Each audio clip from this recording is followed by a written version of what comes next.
I think we were waiting for just another member or two, but I think we can go ahead and get started, and we'll let people introduce themselves when they join. Please go ahead. Okay. Oh,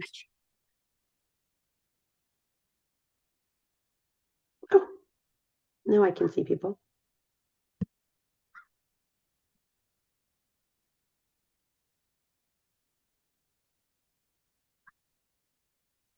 Okay, so why don't we go ahead and get started? I'll introduce myself first. I'm Kristen Vela. I am with Sonoma County Public Health, and I currently work with the Sonoma County Juvenile Hall. And I'm going to pass it to my right to you, Amanda.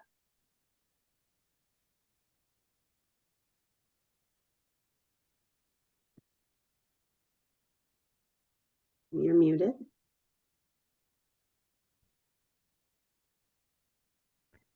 Sorry, I'm between firewalls and then it blocks my screen.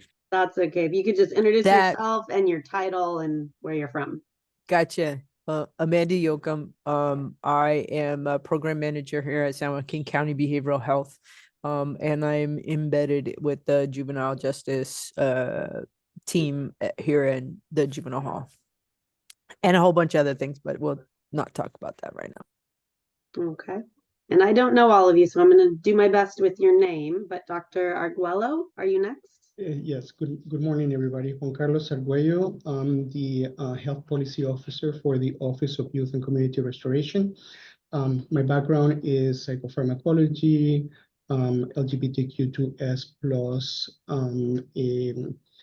interventions, and also medical systems of care.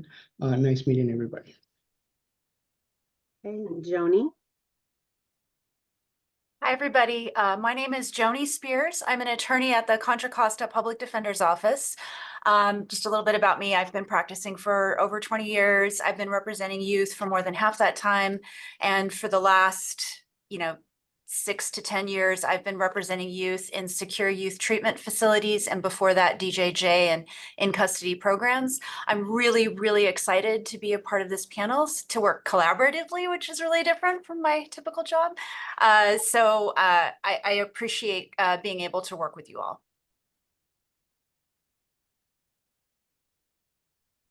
Okay, and I'm just going to keep going. I think we're kind of commingled with BSCC and the committee. So, Amanda?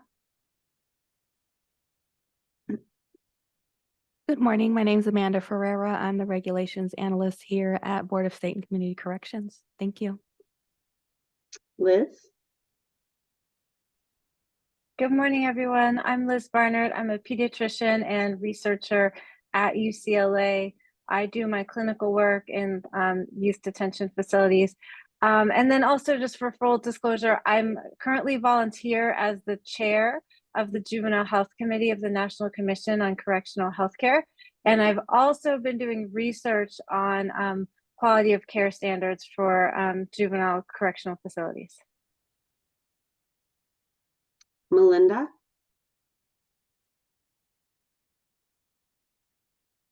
Good morning, Melinda Bird. My pronouns are she, her. I'm an attorney with Disability Rights California, and I've been involved in advocacy for youth in detention for many years, and I'm honored to be here. Thank you. Naili? Did I say that correctly? It's pronounced Nayeli. Nayeli, okay. Yeah, you were really close though. Thank you. My name's Nayeli Navarro. My pronouns are she, hers. I am a youth justice consultant from Santa Clara County. Right now, I am a youth voice coach with the Youth Advisory Council with Fresh Lifelines for Youth, and I'm also a former policy fellow. And I'm very honored to be here with you all today. Thank you. Meredith? Good morning.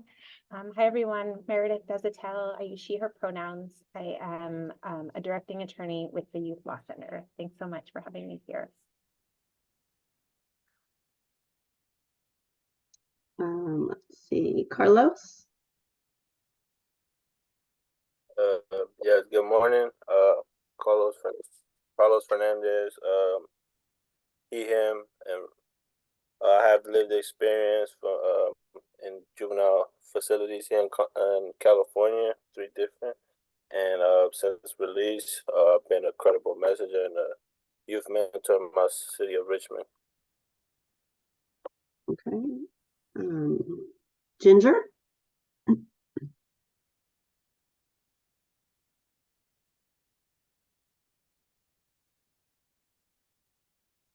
Good morning, everybody. This is Ginger Wolf with the Board of State and Community Corrections. Thank you for being here today with us. Christy?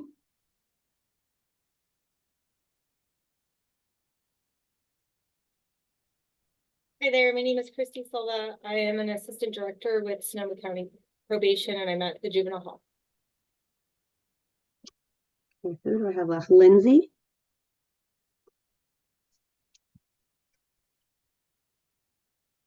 Yes.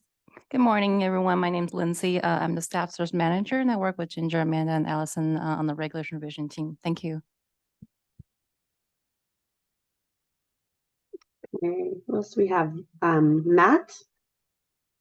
Hi, everyone. My name is Matt. I am an SSA for FSO. I'm not sure what that is. Staff service analyst. So I do all the travel reimbursement. Okay, got it. Okay. Should I kick it over to you now, Allison? I don't see Forrest here. Sure. Good morning, everybody. I'm Allison Ganter. I'm the Deputy Director for the Facility Standards and Operations Division. Our team is the team that does the regulation revision and also the facility inspections for both adult and juvenile detention facilities. And our colleague, Forrest Coleman, is going to be joining us in just a moment as well. And did Christy, were you able to introduce yourself? I just saw you pop on there. Sorry to put you on the spot, and I was working on the computer, so I'll just welcome you for the second time then, Christy. Thank you. Thank you.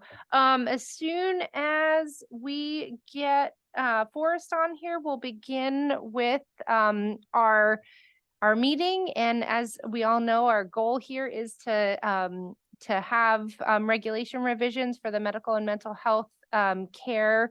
It's Article 8 in the Title 15 minimum standards for juvenile detention facilities.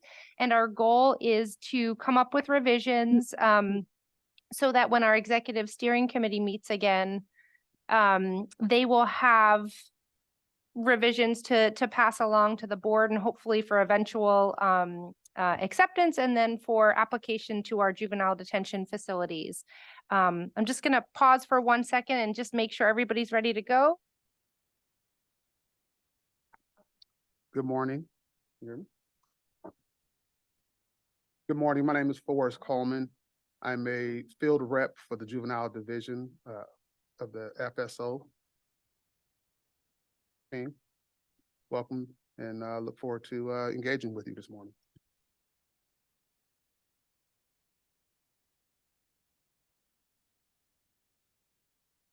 Hold on 1 second. We're just having a couple technical difficulties. Please hold 1 second, please.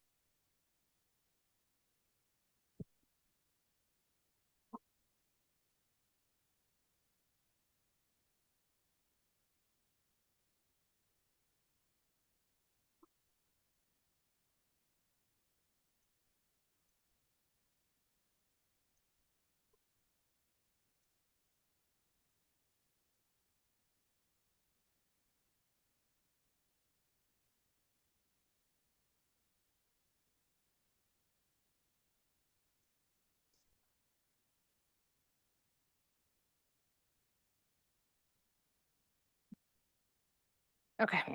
All right. Okay, I apologize for that. So we're going to get started here. We'll have some clearer instructions. I do apologize for the bumps in the road. We're just getting used to this technology here. So we do have members of the public with us today. And if I could remind all of the the members of the group. When speaking, please be sure that your microphone is not muted, and speak directly into the microphone. The green light on your microphone indicates when you're not muted, and please remute yourself when you're not speaking, and we'll remind everybody throughout. Lunch is from 12 o'clock to 1 o'clock.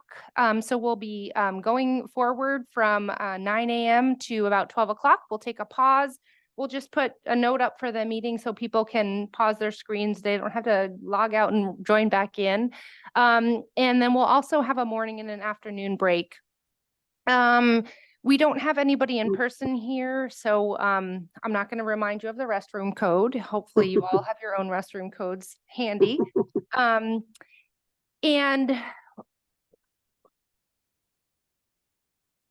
so how this meeting is set up for our public members, the people that are in the public community will not have the opportunity to unmute themselves until we call on them during public comment. So we also have the chat feature isn't turned on right now. We're going to be using it as BSCC staff to post any messages and things like that, any links throughout the meeting. So if anybody has a question from the public during the meeting, if you could or submit written comment, please email us at regulations@bscc.ca.gov. When the public comment begins, and I'll go over the agenda in just a second, you'll be able to raise your hand when we call on public comment. So the raise your hand feature will be the way to let us know that you'd like to make public comment. And we will call on you to speak when it's time to do that. So just a quick overview of our agenda. I'm going to pass it over to Kristen in just a moment here to go over our purpose, and we'll kind of be going back and forth to go over some of the next steps and how we're going to move forward throughout the larger regulation revision process.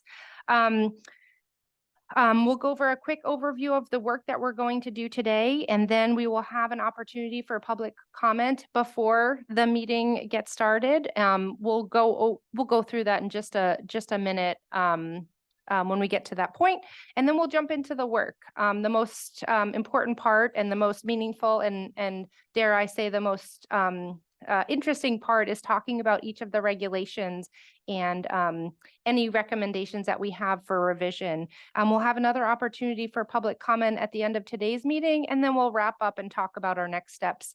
As you know, we have a second meeting already scheduled for April 30th. With that, I will pass it over to Kristen to go over what our day will look like. Thank you. Okay, thanks, Allison. So I'm just going to review the agenda for you. The purpose of the subject matter expert work group is to provide recommendations on Article 8 of Title 15 for the ESC's consideration. So we'll review any recommended changes in language and hopefully reach a consensus on those. The process for the regulation review is that once the work group is done, BSCC staff will complete initial drafts, including weaving in the work group's proposed revisions. The ESC will reconvene to discuss and approve any proposed revisions and will go into detail about the next steps at the close of the meeting.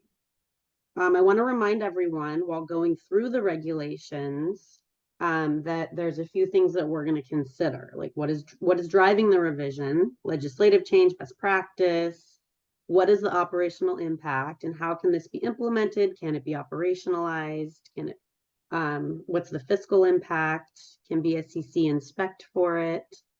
Not everything needs to be in regulations and may already be covered elsewhere. So we'll talk about that too. Regulations are not policy and procedure. They are a framework for agencies to develop their policy and procedures, and they are performance-based.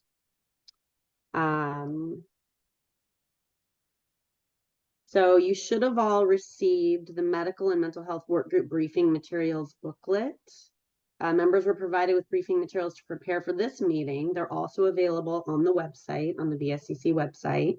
I'll describe how we'll use these materials throughout the meeting a bit later before we get into the work. I want to say a little bit about public comment. There's going to be 2 opportunities during the meeting, once prior to the work group's regulation revision discussion and again afterward.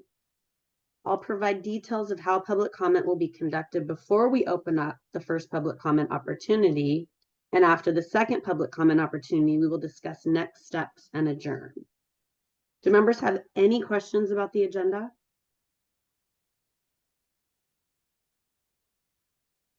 I'm going to take your silence as a no. So then I'm gonna pass it back to Allison to say a bit more about public comment. Thank you. Thank you, Kristen. So, just a quick overview. As I mentioned, and as Kristen mentioned, we'll have a opportunity for public comment before we begin, and also after the end of the work group's discussion. And again, I just wanted to remind everybody that there's been opportunities for public input, and there will continue to be so throughout this process. So again, including the opportunity to provide public comment at each of these work group meetings. There are also opportunities for public comment when the Executive Steering Committee reviews their regulations, when they finalize the proposed revisions, when the BSCC board reviews and approves the final regulations, and also during the Office of Administrative Laws, the administrative I'm so sorry, the regulation approval process through the Office of Administrative Law. So there will continue to be opportunities for public comment in addition to this meeting. So again, you have on our screen here how to make public comment. We don't have anybody in person. So people on Zoom, when they're called for, which is going to be just in a moment here, if people want to start raising their hands, we will be calling your names when it's your time to make that public comment. We'll unmute you, ask you to speak, and then we'll start a timer for 2 minutes for each of those public comments. The purpose, again, is to seek input on the medical and mental health regulations, Article 8, and those additional regulations that we've identified in our materials. So we're asking that comments are focused on these regulations and recommendations for revision to those recommendations. And just to make a note that members of the working group and BSCC staff aren't going to respond to public comment. Again, we'll have a countdown timer as a visual aid to commenters. And again, please be mindful of the time that you have for public comment. And does anybody, any of our members have questions about public comment?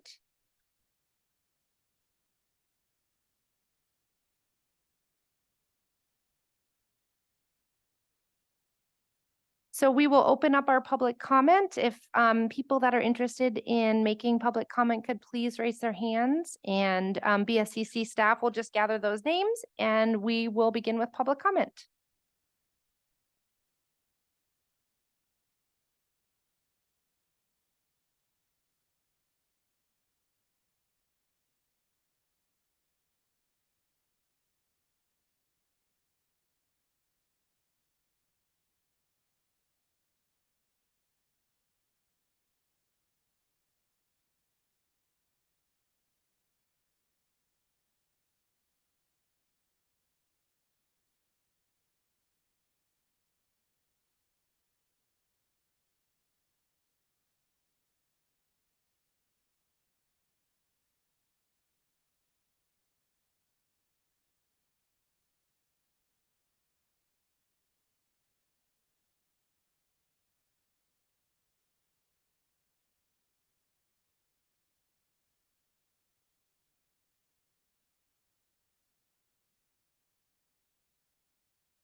We have 2 hands risen right now. We're going to start with Jose.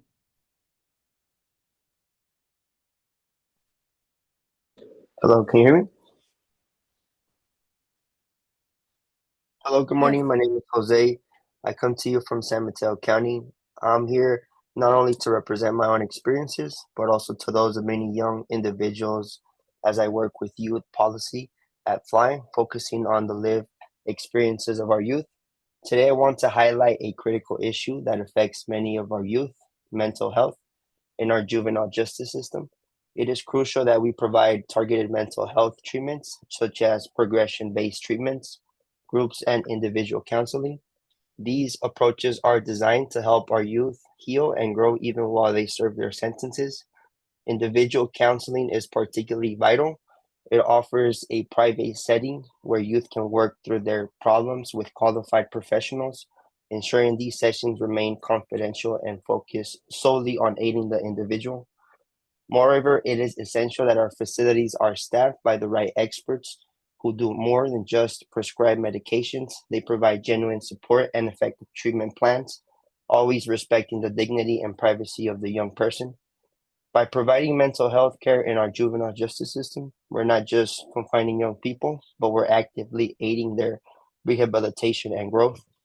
I would want to encourage this group to make a difference and turn confinement into an opportunity of healing and hope. Thank you.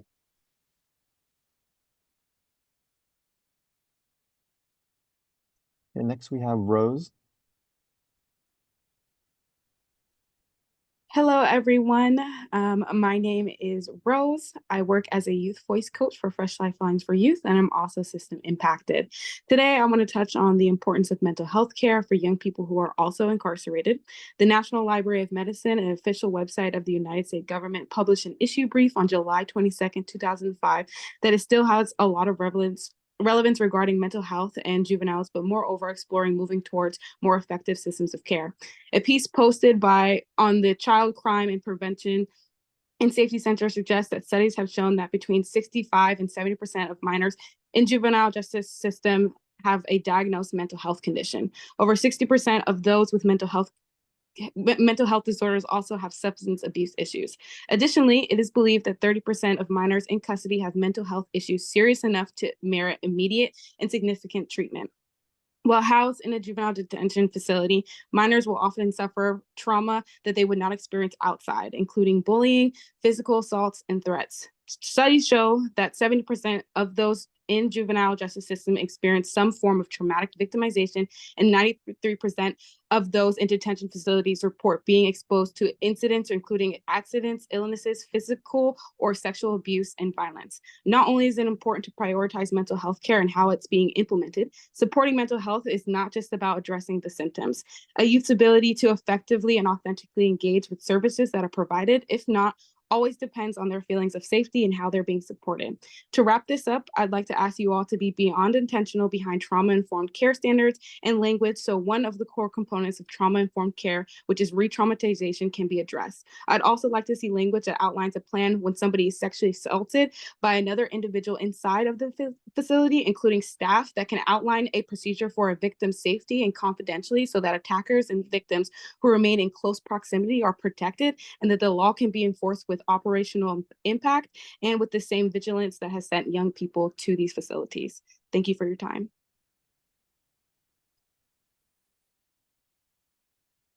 Thank you. Is there any other public commenters? We just had one more raised hand by, I apologize if I pronounced your name wrong, Ariel. Hi, hello. My name is Ariel P. Ayer.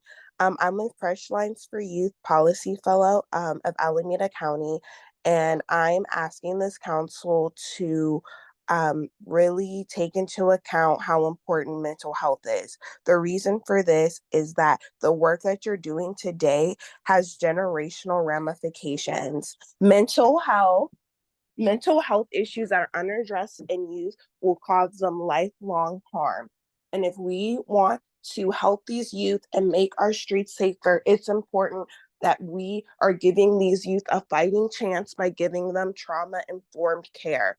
Talk therapy does not work for all youth, and they need more alternatives that suit their current needs, like art therapy or music therapy.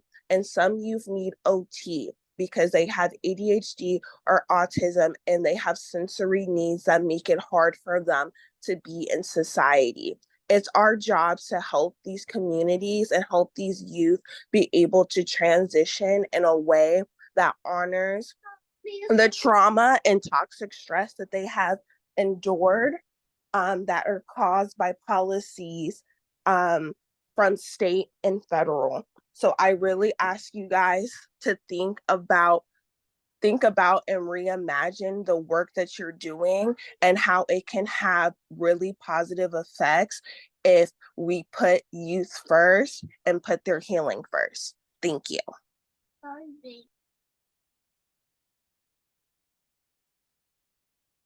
Thank you so much. Howie, does that wrap up our public comment? There are no more public comments. Thank you. And I just wanted to recognize, I believe that Dr. Erica Bath has joined us as well and hasn't had a chance to introduce themselves. Good morning, everyone. How should I introduce? Just give my name and title. I am a professor of psychiatry, child and adolescent psychiatry with forensic training at the UCLA David Geffen School of Medicine. I also work in anti-racism, directing the School of Medicine's anti-racism roadmap. And I'm also vice chair for what we call JEDI, Justice, Equity, Diversity, and Inclusion in the Department of Psychiatry. The goal is to really think about making healthcare less racist and bias and really promoting workforce development. My own research portfolio focuses on the needs of youth who are in the juvenile legal and child welfare systems, including those with histories of commercial sexual exploitation, and really trying to center their needs and perspectives in generating solutions to advance their health and well-being. Thank you, Dr. Bath. Thank you for having me. Thank you. And I'm going to pass it over to Kristen to get us moving. Thank you. And thank you to those that made public comment. We appreciate that. Okay, thank you, Allison. I'm going to talk a little bit about what our process is going to be like, how we're going to use the briefing materials, and ultimately how we're going to accomplish our goals today. So the regulations revision text document will be used as a guide throughout the meeting. It contains current regulations in Article 18 of the Title 15 minimum standards for juvenile detention facilities, as well as the other related sections. Revision recommendations to the current regulation will appear in strikeout in red font if the text is proposed for deletion, or underline blue font if it's proposed for addition. Each section also contains 3 components to guide our discussion.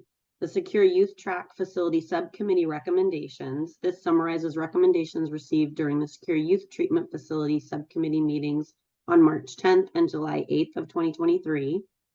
Any public comment, which contains a summary of public input received regarding the section in reference to applicable attachments. And then the impact and justification contains a series of questions to analyze the proposed recommendations. So this work group should have reviewed the materials prior to the meeting today and be prepared with feedback. We will review Article 8 medical and mental health regulations section by section and discuss proposed revisions. Related definitions are also available to review as needed. If there are BSCC staff recommendations, approve or modify. And if the group has recommendations for any regulation, open discussion and complete the impact and justification questions to analyze the proposed recommendations. Do members have any questions about this process?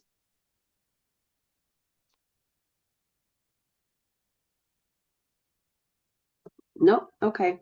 Before we get started, Allison, can you guide us a little bit and just tell us the difference between a regulation, a policy, and best practice as we think about this information? Yes, thank you so much. And I know we provided a lot of preparatory material to members. So just as a reminder, when we talk about regulations, they are something that is administratively developed by a state agency, such as the Board of State and Community Corrections. And there is a difference between a regulation and a policy. So the regulations that we're working on today, they are typically performance-based. Some of them are quite.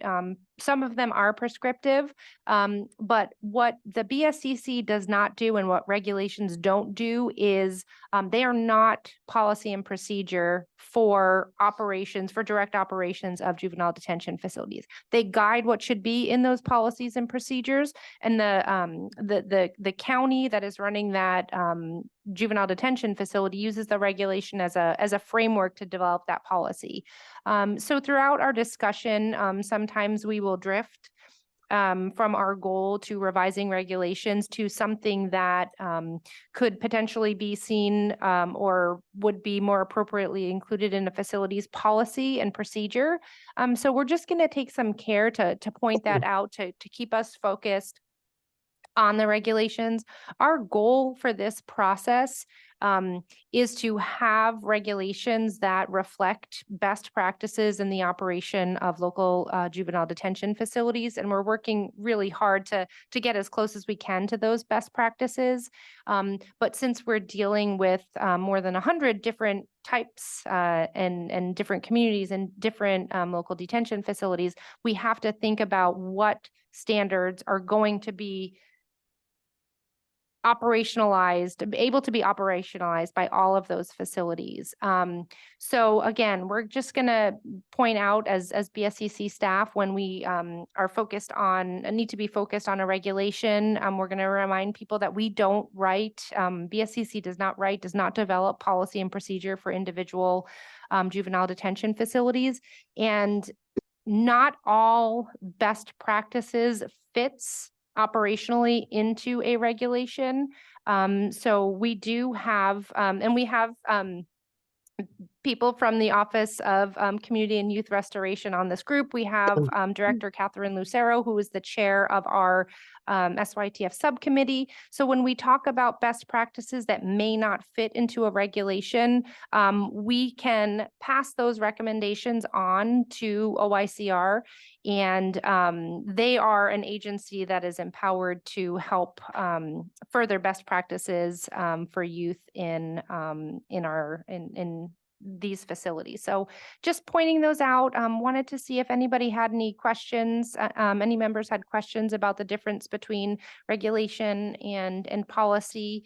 And certainly please feel free to ask questions throughout. The staff from BSCC is here to help and explain and capture all of this fantastic discussion.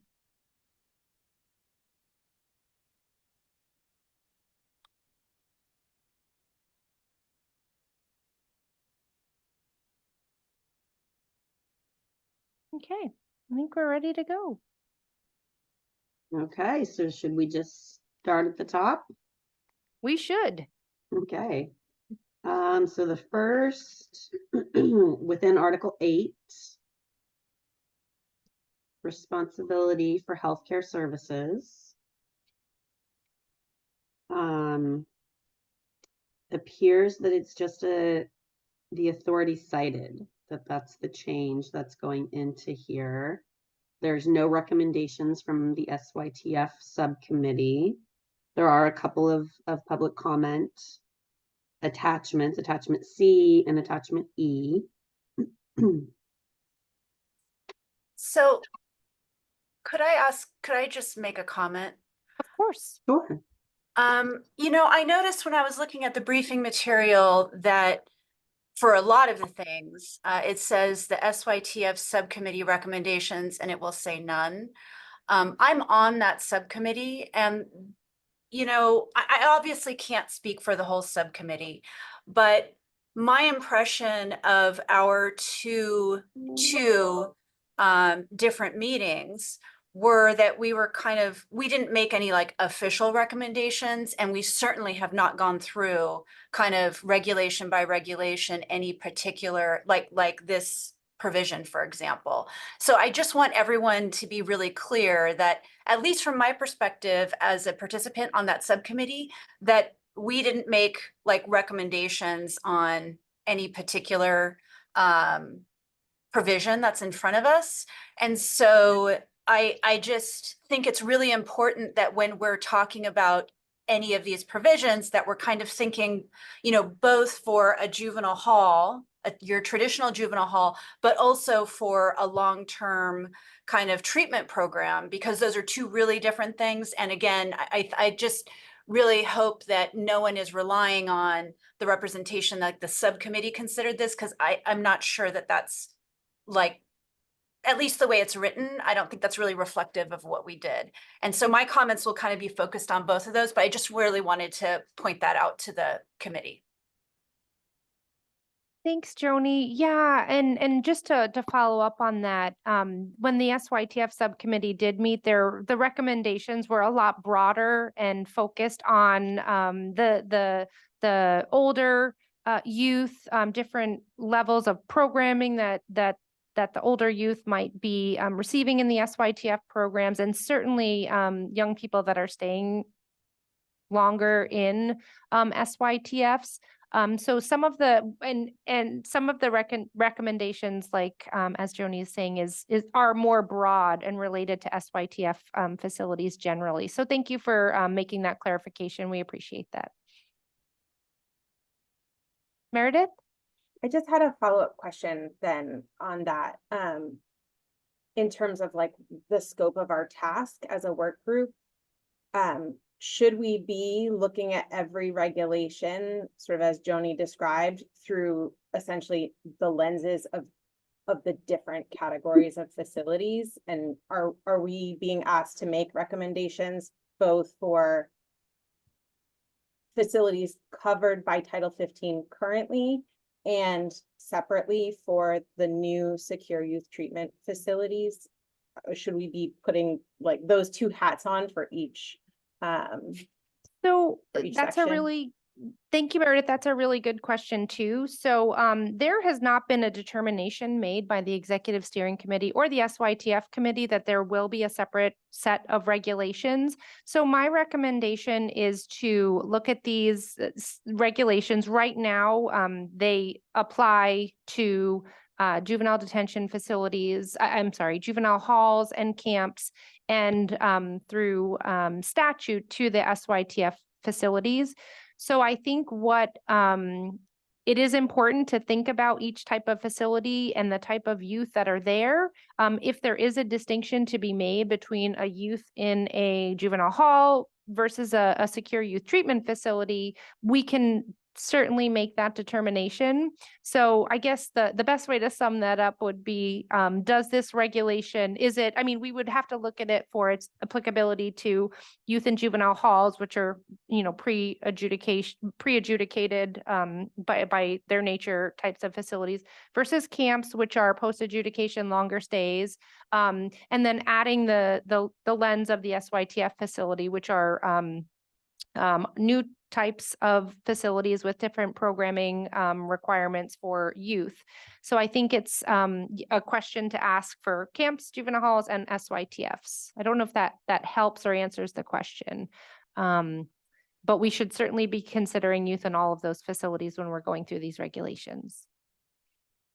Thank you. Amanda?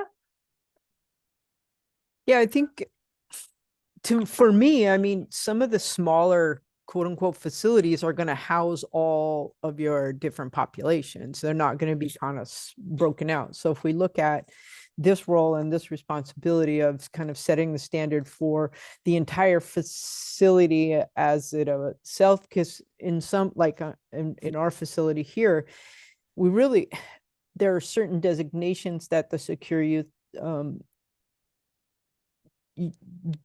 facility youth actually programming they have access to that maybe just operationally that the regular pre-adjudicated or even non-secure track adjudicated youth receive. So I feel comfortable and confident that if we kind of systematically go through the healthcare services and the mental health services and create those and update those minimum standards, it's going to kind of cover all of the populations. And then we would be able to then take any additional recommendations from the secure youth treatment folks related to programming that might be separate. So that's kind of how I see it. Thank you. Are there any other questions or comments?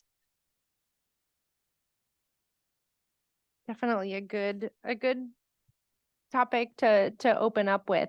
And again, looking at the regulations, you might see, I'm trying to think off the top of my head, you might see some regulations where say a camp is called out, in camps, this shall apply. The group has the option, if they see a distinction for a different type of facility, to build those into these regulations.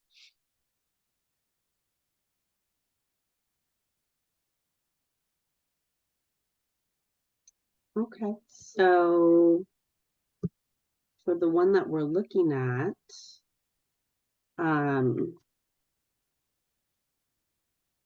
does anyone have anything specifically about this one that needs to be discussed in addition to, or differently, or do we want to recommend to ESC that this change go forward as it is?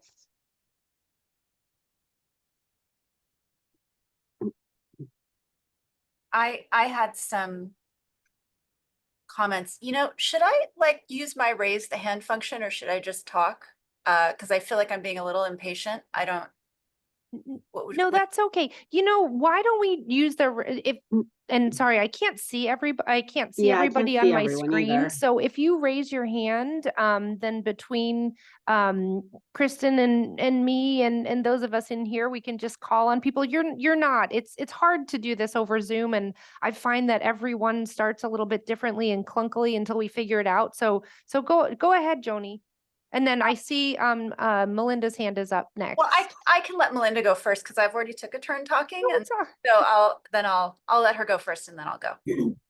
I wanted to lift up the comments from CJ about adding responsibility for the facility administrator to consider environmental conditions that would minimize the need for medication. And in particular, they talked about an issue that I've seen personally in so many halls, where the environmental conditions make it very difficult for youth to sleep, and all of the youth lobby for, and many of them are on psychotropic medications to promote sleep unnecessarily. And when I've been in that situation, it's clearly over medication to me. These are not kids who need this, but they're so desperate to sleep. And since medication is part of the overall concern in Article 8, adding a responsibility to consider environmental conditions to minimize the need for medication seems like a really good idea to me. So I wonder if, because I noted Can that. I just say, great job, whoever was able to pull this out and put it on our screen share. That was so fast. Good job. Yeah, I noted that too, but I wonder if that's covered elsewhere in the regulation, maybe under, I believe there's a section specifically for pharmaceuticals, because in this section, it's discussing just, what is to be provided for every youth in the facility and who's making the decisions around, the administration of healthcare services. So while I feel like that's a point that would be addressed later. Is that fair? Oh, you're on mute, Melinda. It isn't exactly, it isn't a medication issue. And if you put it in the medication section, I'm afraid that it'll devolve to the prescribers. This is a bigger look at how the facility is administered. And so since this section is looking at the facility administrator's responsibilities, the prescriber can't deal with how long the lights are on, and whether youth are able to rest and sleep. And having the lights on all the time was one of the points that was raised in the CJCJ. That can't be addressed by the prescriber. Right. No, I understand that, but I'm just looking at this just in terms of what the purpose of this section is addressing in terms of section 1400, and it's just addressing what the health services is able to address. And in terms of the development of policy specific to healthcare administration, who's responsible for that? Does that make sense? I hear that, but I still think that, for example, developing policy for healthcare administration could include an additional clause, including environmental considerations to minimize the need for medication. Mm-hmm. And I think I would just need a little bit more information about, you know, various facilities and how the decisions are made in terms of their environmental aspects of how the facilities are run. Does that make sense? I don't know if we have representation on this committee to tell us why lights are on all the time. I know in the facility I work in, the lights are not full blast 24 hours, but I think that what I've been told in the past is that there are potentially some safety regulations around being able to check on youth during the night. I don't know if there's anyone that could speak to that. So this is Allison. I'm gonna jump in a little bit here. I appreciate this discussion, absolutely. And what I think a couple things that we can do, and I'm furiously searching on my other screen here, because there are Title 24 regulations that can and do deal with environmental not necessarily environmental, but lights and sounds and things like that. Because there is definitely I would probably say across the board, a desire for facilities to be able to allow kids to rest. You know, those kids that are on different types of medications and kids that have, you know, experienced trauma, or again, their brains are growing and they need rest. What I would ask specifically is that I don't know, like looking at this first regulation, I don't know that this is what you're suggesting. You know, this first section 1400 is like the administrative responsibilities for healthcare services, but maybe it would be helpful to point out where you would see where you could add language relative to some of those concerns, and we can discuss them there. And in the meantime, what we'll do as staff is just double check those regulations that might have those implications. And we can think about them as we move through the discussion, certainly accept it as a general recommendation, and then hopefully find some meaningful places where we could add language. Does that help at all?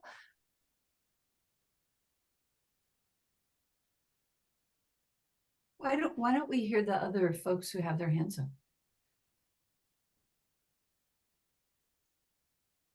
Oh, Joni, go ahead. And then we have Meredith after.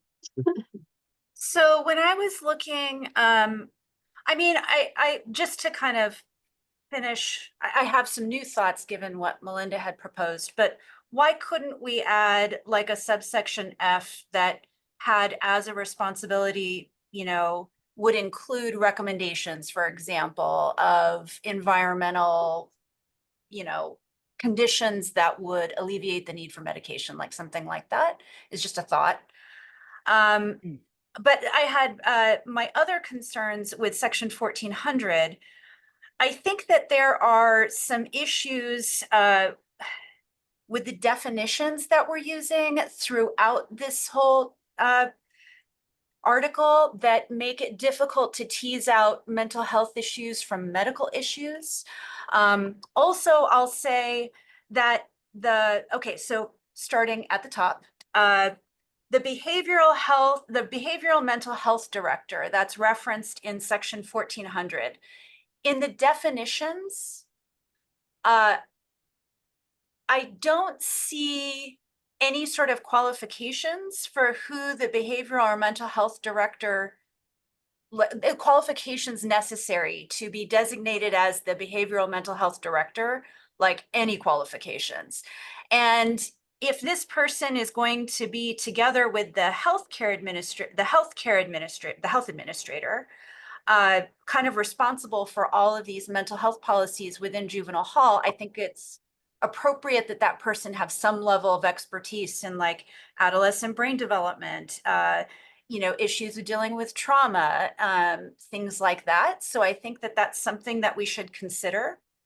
Also, I want to point out that the way that the health administrator is defined is, I think, a little problematic, and this might be a little lawyerly of me, but if you look at the definition for health administrator, the last sentence reads, the health administrator may be a physician, an individual, or a health agency. So the way that's written, like technically I could be a health administrator, and I'm sure that's not what was intended. I'm sure what was intended was either a physician or a health agency could be the health administrator. And I just want to point that out, that an individual should be deleted from there so that we have a qualified person being the health administrator. So one recommendation is that going to the definitions, we delete an individual, and then going back to the behavioral health, the behavioral mental health director, that there be some detail or requirement for expertise in a particular relevant area. I'll also say that healthcare, as it's defined throughout this article, I think is problematic because, again, it lumps together behavioral mental health with medical and dental. And when we get further along talking about confidentiality or an SYTF, like a long-term treatment program, teasing those two kind of buckets, medical and mental health, have kind of different levels of protection. And so I think it's really important that kind of as we move through this, that those two ideas are separate when we refer to them throughout the article, is my suggestion.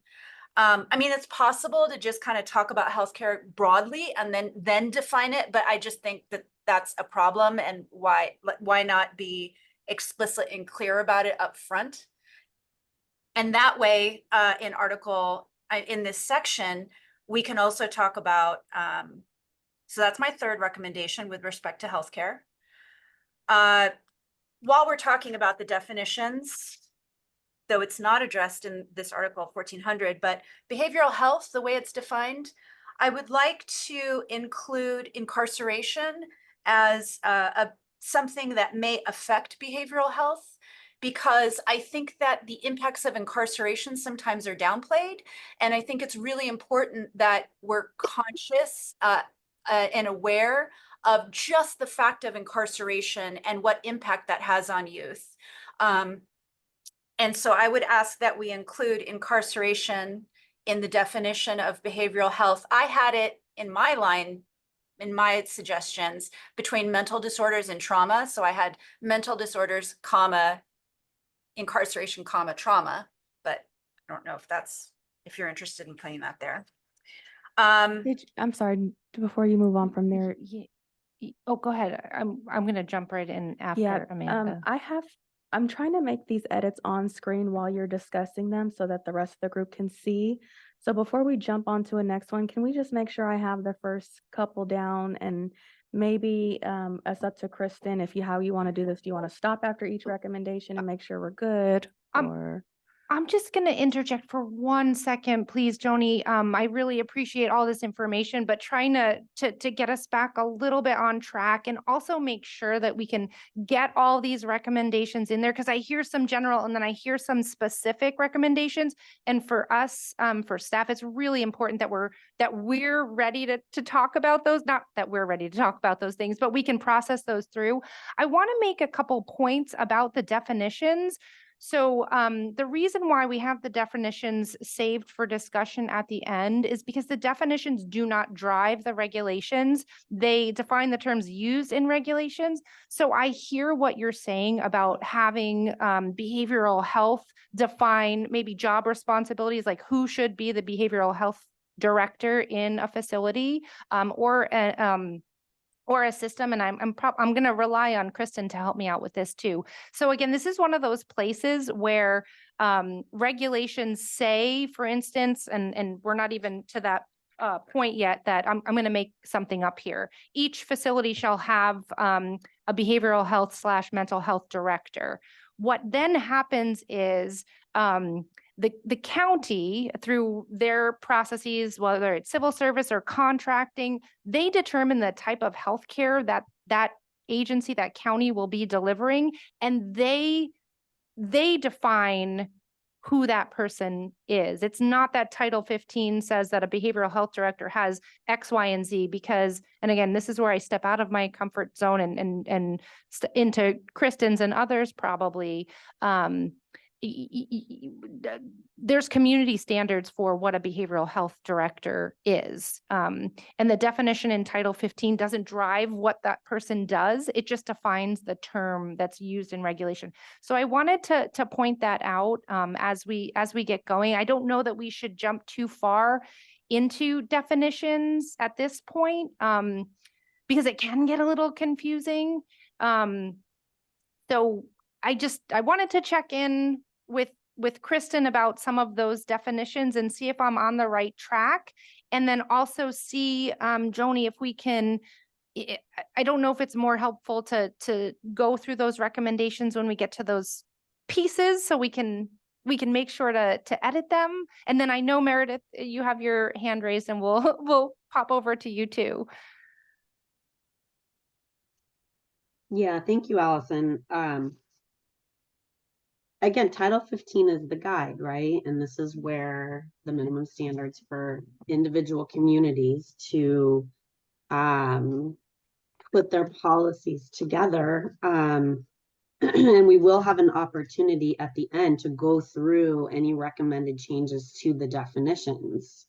So I'm not sure what else to add there. And maybe we give Meredith a chance to speak, and then we talk more about 1400. Yeah, and I just want to check back in with Joni. I didn't want to interrupt or to end your recommendations, but I want to make sure that we can capture what you're saying in the right place and have a chance to discuss it. So Joni, I just wanted to check in with you about what you were sharing as well. Yeah, no, I'm happy to do it. However, everybody wants to have the discussion.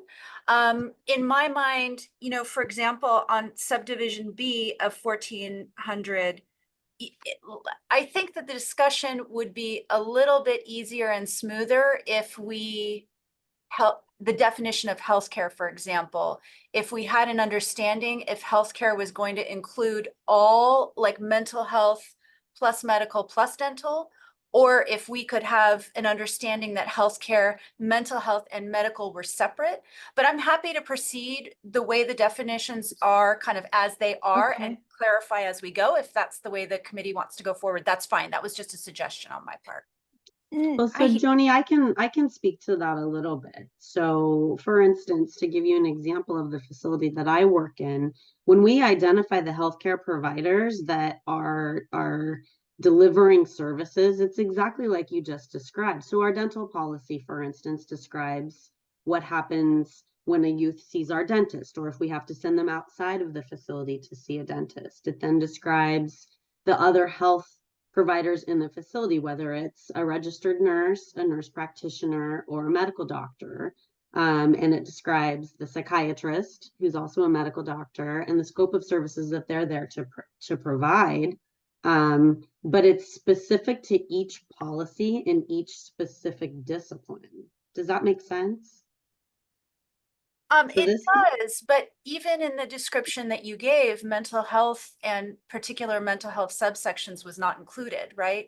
I think the common use of healthcare is what you've just described, but with respect to SYTFs, you know, there's a whole range of treatment needs that really have to do with like psychotherapy and mental health and maybe Right. particular specializations within there. And so that's, I just think that, again, that can be dealt with in other ways, but I think it's helpful to separate healthcare and mental health. And like I said, I think a little later on in the article, that distinction is going to be very, very important.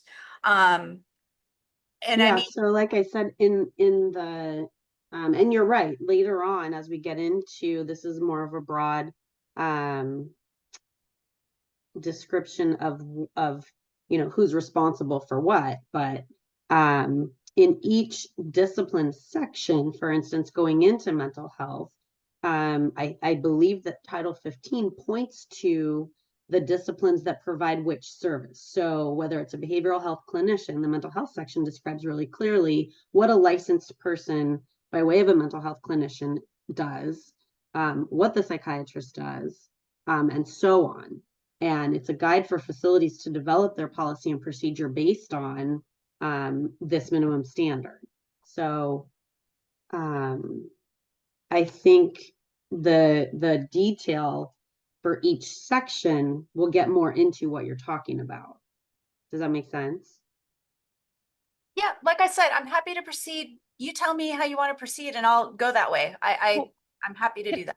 Can I ask a question? So one of the things that we're really going to try to focus on is coming up with, you know, a suggestion for revision. And if you're looking at, so take your first example, for instance, healthcare means behavioral, medical, mental health, and dental services, and then tying it to section B in 1400. What were you recommending specifically for that healthcare definition to be different to solve a problem in section 1400, or solve a problem generally in healthcare delivery, or improve services? Can you let us know what, and I apologize, I know we tried to keep up, but just asking specifically what change would you recommend? Sure. I mean, in the broader sense, I would recommend removing mental health from the healthcare definition and having it as its own kind of standalone, two separate things. Healthcare can still be medical and dental, and mental health can be kind of on its own. For this particular regulation, you know, I think you can talk about them both together, but later on, especially say confidentiality, I think that it becomes important to separate those two concepts. And so for 1400, I mean, I would say, you know, healthcare and mental health care services are provided to all youth. I would say that, you know, for subsection B, for example, or subsection A, develop policy for healthcare and mental health care administration. For subsection B, so on, right? Where we're talking about the scope of services, it's not just the scope of services for healthcare providers, but also mental health care providers, for example, right? Kind of that makes it adds more words to 1400, but I think separating the concepts is helpful later on because it's important to kind of separate those two concepts later on, in my opinion. But, you know, like I said, that we can also return to this after we've gotten to the other point and reassess it if we want to.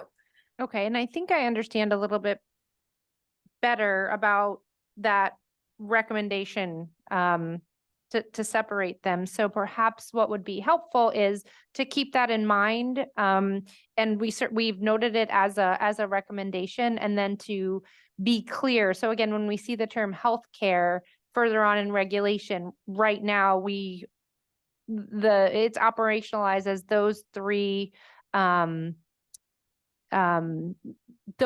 discrete sections. So when we're reading the terms healthcare later on in sections, we can envision and see how it works to have mental health or behavioral health care and healthcare, which includes medical and dental. I think that's how I would summarize it. And then just to be aware of that as we move through. Again, when we change regulations, it's we as BSCC staff have to explain to the Office of Administrative Law why we're changing a regulation. So we either have to identify a problem and this is the solution, or note how it's going to improve delivery of services. So I think, Joni, if you could confirm that's the general recommendation you're making, and we can follow that throughout. Sure, yeah. Thank you. Meredith, and then I see Erica has their hand up as well. Thank you. I just saw Dr. Bath's request in the chat about the transcript. That seems like a good idea to me. I don't know if that's Yeah, yeah. so it's weird. Normally, like I see the captions, but there should be a option to view full transcript, and then that way it's like meeting minutes. You know, that's just Well, we recorded. don't. We're not that fancy here at the state. It's actually just basic Zoom. So we can I- figure it I out maybe at the break. Okay, I'll But talk with our IT department. We've never done that before. I have never seen that. I'm so sorry.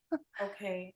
And then the thing I was going to say, since we're bracketing out dental services as like when we're talking about the healthcare umbrella, then we should be, I think, really explicit about sexual and reproductive health as well, just because of what we know and understand statistically about prevalence of sexually transmitted infections and unintended pregnancies, that youth in the juvenile legal system have a disproportionate disparities in all adverse health outcomes that are specifically sexual and reproductive health outcomes. And I think sometimes it gets delinked from the overall body, even though they're engaging in many risk-taking behaviors, including risky sex. So it really has to be top of mind as opposed to not discussed at all. And I say this particularly in light of the Dobbs decision and Roe v. Wade, and all the different assaults on reproductive and sexual health, and just the sort of gaps that we see, particularly for these youth, and particularly for cis girls. So I just want to address that and let you know that section 1416 of Article 8 is specific to reproductive services and sexual health.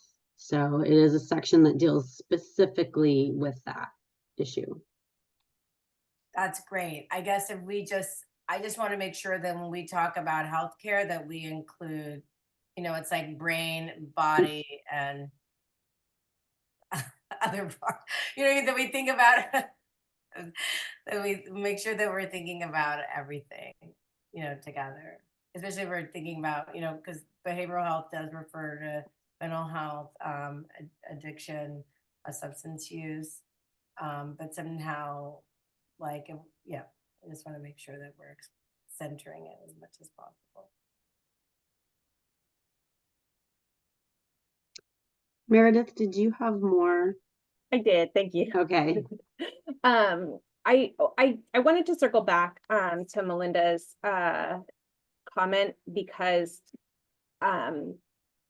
I understand that further sections down get into the details of various healthcare provision, but I think what's important about her comment is that this is the umbrella section talking about the role of the health leaders at the facility.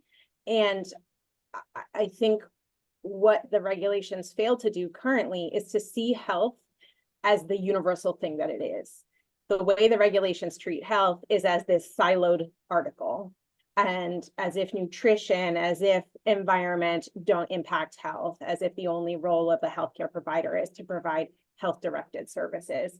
I think it would be really important to have in this sort of responsibility statement that together with the facility administrator, the health directors are able to collaborate, as it talks about here, and as they develop policy, be able to integrate how other aspects of being incarcerated are impacting the young people's health, and therefore how health policy should function. So I think to your point, Kristen, about lighting, certainly there are security concerns, but certainly there are also health concerns. And this is the place where we can develop collaboration between the facility administrator and the health directors to think about those topics and develop policy around those topics. So I would really support adding, you know, maybe at the end of this where it talks about, you know, after this last sentence,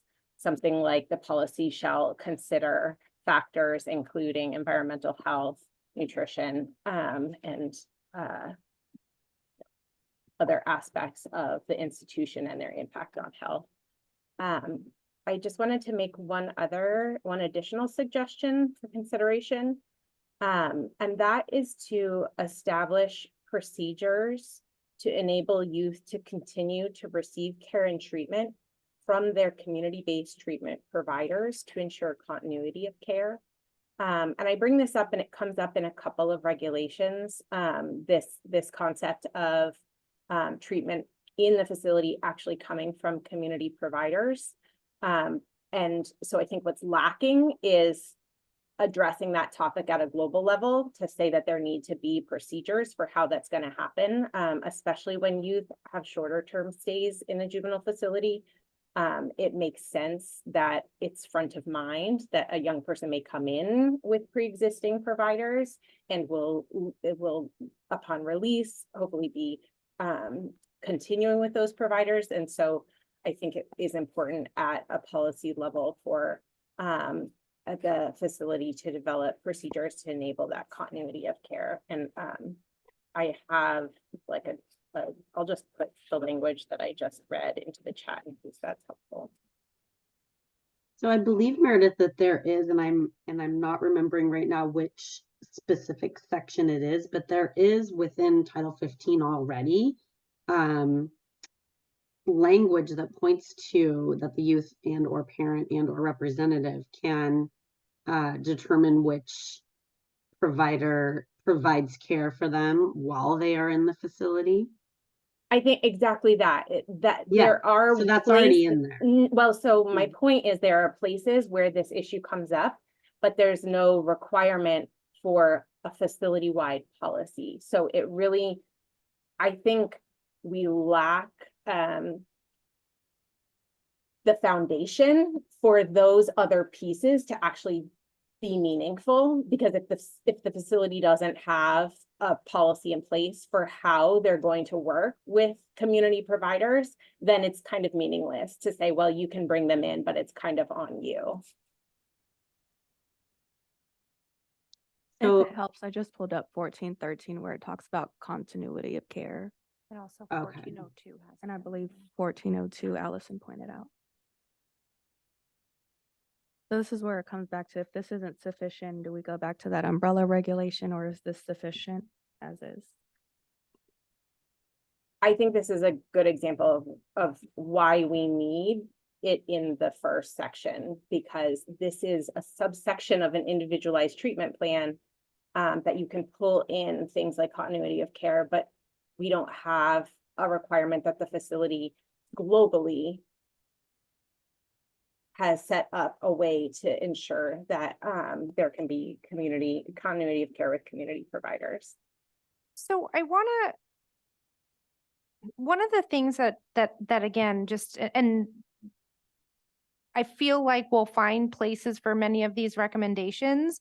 I want to bring us back to the intent of this section 1400. And I don't know that it was intended to include every specific piece of healthcare that is going to be provided at the facility. It is an umbrella to establish that there is responsibility for overall healthcare services. And I'm not suggesting that we don't include some of those things there. One of the things we have to be careful with regulations is that regulations don't cover every single aspect of detention facility operations, and certainly healthcare. And again, making reference to all of the community standards that are out there for healthcare. So again, understanding that there are sections that might be a better place for putting those specific requirements, like we were like the recommendation about sexual and reproductive health, which is incredibly important. That that it doesn't necessarily need to be called out in the fact that there's this responsibility for healthcare services. It should be carefully thought out in a very particular regulation. So again, not to suggest that these things can't go there, but sometimes in regulations, we have to be careful with not putting everything in one if we can cover it somewhere else. So again, the intent of 1400 is just making, not just, is making sure that there is shared responsibility for healthcare services in general. So again, it talks about developing the policy for healthcare administration, identifying the providers, and then again, keeping in mind Joni's suggestion for breaking out medical and mental health. Establishing written agreements. Again, the BSCC doesn't drive what those written agreements are. And again, it goes back to, I don't want to jump around too much, but there are some systems, some agencies that contract with companies, and there are some that contract with individuals, which is again why the healthcare provider has that distinction in there.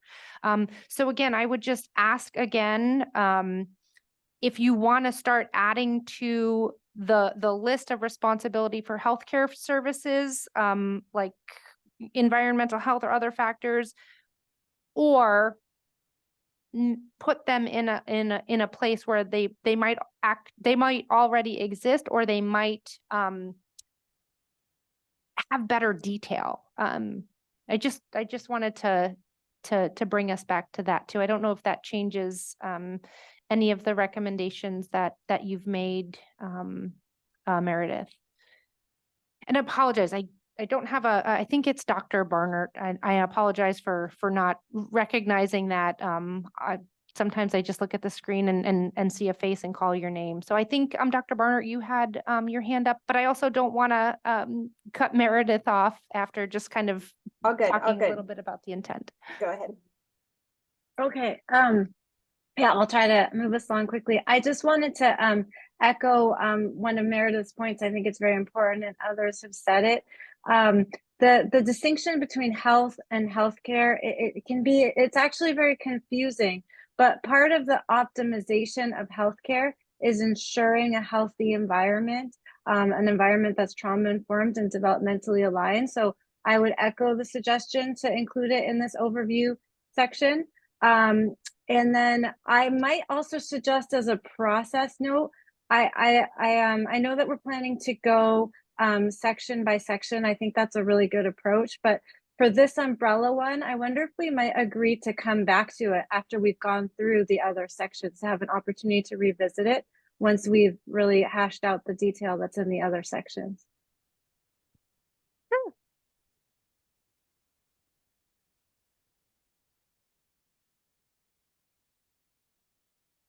I think, Dr. Bird, you had your hand up. If I'm not a doctor. Oh, see, I'm just going to call everybody like counsel/doctor. Bird. That's a great idea. Dr. Bird. I like that. I'm from I It have has a a nice Juris ring to Doctor. it. I have a Juris Doctor. Maybe that's good enough. I do want to, I like the suggestion to return to 1400 after we've done, and I think this is Dr. Barnett's suggestion, after we've gone over things, but I just do want to put another pin in the point Meredith made about information sharing. And I think it's also the healthcare director's responsibility to ensure that there are information sharing mechanisms to promote continuity of care. And I know one county, for example, they had one healthcare provider in their camp and another in the juvenile hall, and they didn't have an information sharing agreement between the two parts, the two facilities. So HIPAA even prevented the mental health and healthcare records from being shared as the child moved from one to the other. And it's even more acute with community providers. So, and if the county mental health department or healthcare department doesn't have an information sharing agreement, then they can't access anything about the progress or the needs that the child experienced in the facility. And that does seem to be, again, more than you can address within the individual treatment plan or in a prescribing mechanism. So I think that's a really great point. Thank you. Dr. Arguello? Yes, thank you. I do agree with Dr. Burnett about coming back and reviewing this section. One recommendation that I have, and it's procedural, if we could have a list of all the recommendations that we're making, so that when we get to the different sections, okay, we can ensure that those recommendations and comments are included in subsections of the document. And then we can go back and see what recommendations were not included in subsections, and why, or to look for a place to insert those recommendations. So my recommendation would be to keep track of every single recommendation that we're hearing from the panel members, and then going back and ensuring that those are addressed in subsequent sections of the document. So we do our very, very best to track everything. Since we're tracking live, we might not always keep a recommendation that we don't make. And I don't know if I'm understanding what you're requesting exactly. Are you suggesting that I'm not?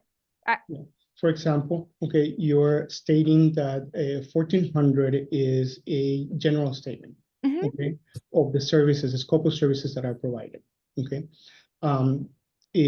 Just as it was recommended that we pay special attention to reproductive health, okay? Have that recommendation, and I know that there's a section specifically already for that, but we need to look for, if not, okay, then we would have to look for a section to put that recommendation in, so that we keep track of what is being recommended, and then ensuring that those recommendations are reviewed and added in appropriate sections of the document.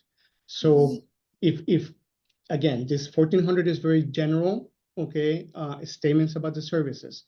If we are talking about more specific services and scope of, of the services that are being provided, then, let's keep a list of, if a change was not made immediately, to keep a list of those things that have not been included, so that we can look for a section where we can put it if we all agree that that's a recommendation that we want to make. We're keeping a list. It's just not projected. We only have so many screens up, but we, as staff, are keeping a list of the issues to come back to. I think that's what you're asking. So when, like, for instance, when we get to reproductive and sexual health, we'll make sure to bring that back, or make a note of any recommendations that's been made for that section. I think that's what you're asking, and we'll absolutely do that. Yes, thank you. Sure. Joni? Just a very SYTF specific suggestion. So I'll put, trying to put it in the chat with respect to B and C. Okay, I'm sorry. There we go. I put it in the chat. So with respect to subsection B and C, I just suggested that we include the language, including services to address medical or mental health services identified in a youth's IRP. So that's their individualized rehabilitation plan for SYTFs. And then in subsection C, just to also include services referred to in subsection B.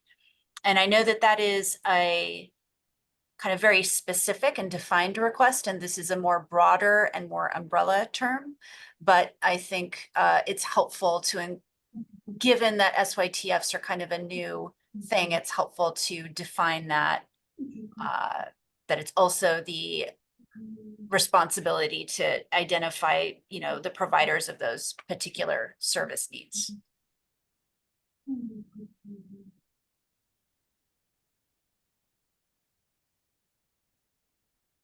Okay, thank you. And thanks for putting that in the chat. That's helpful.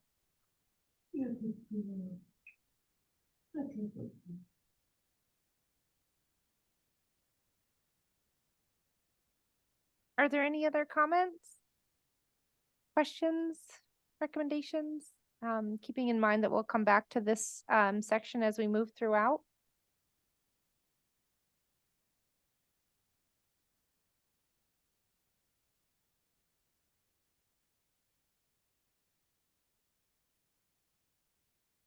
Okay, so we're gonna come back to this one. I think so. Okay. Yeah, I think so. One of the things that we really need to do, which is again, each work group starts a little differently, and then we figure out a way to go through this. But we have some language up there, and what we usually how we work through this, whether we come back to it or decide now, we really want to hear from the group and see that the changes are something that the entire group would want to see, or if there are any comments or questions about those. That's very important to us that we capture and get consensus from this group. So if everybody could take a quick look at section 1400 and the changes that we've added there. And again, understanding that we'll come back to this one, it's really important that we hear, if there's any, we'll take silence as consensus, but if anybody would like to speak up or make changes or revisions, please let us know. Amanda? Yeah, I'm personally don't know enough about an individualized rehabilitation plan and when that comes into play, because the way I interpret all of medical and mental health services is that it runs the gamut from basically intake to discharge or release. And at what particular point would an individual, I think mental health and medical services need to be provided when from the very available from the very beginning, and not when indicated, only indicated in an IRP. Thank you for saying that, Amanda, because I too have some questions. My staff are involved in the process of creating an IRP, and 100% agree with you that the services that the mental health staff especially are delivering often start way before the IRP is ever even put into place. And what's identified in an IRP, if a youth has medical conditions or issues that require addressing, for instance, diabetes, when they come into the facility, that's addressed immediately. So we're not waiting for an IRP to tell us to address a medical condition or a mental health issue. And my experience with the individualized rehabilitation plans is that often is focusing on programming that a youth requires while they're in the facility, in addition to whatever mental health treatment or medical treatment they're being provided.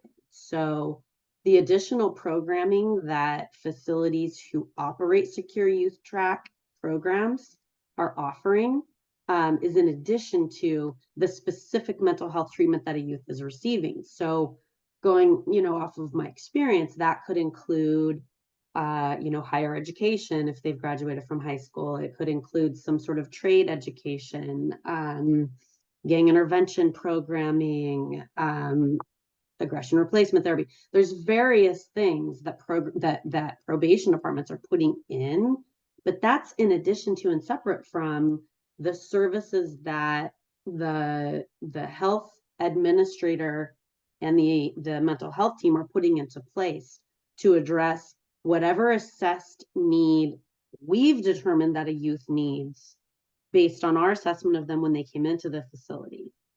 So I just don't know in this section if it needs to be spelled out that way. I certainly want to go with the group consensus, but I don't want to confuse things either.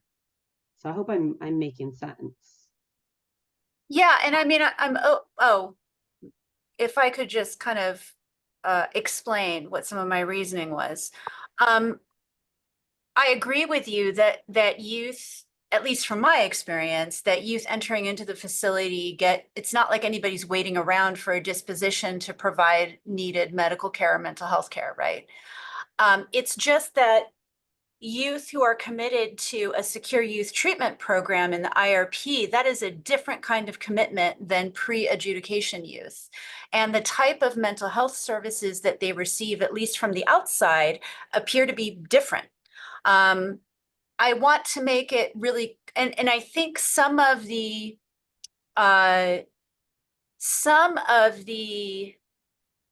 issues that I've seen in an SYTF have been this kind of separation between mental health and probation, as though they're running two different programs in parallel instead of trying to address issues or the treatment needs of the youth kind of holistically. And so I attempted to make the language very specific to medical or mental health services, as opposed to the broader, vocational training and all those things that you've addressed, which absolutely should be included in an SYTF commitment, but are separate.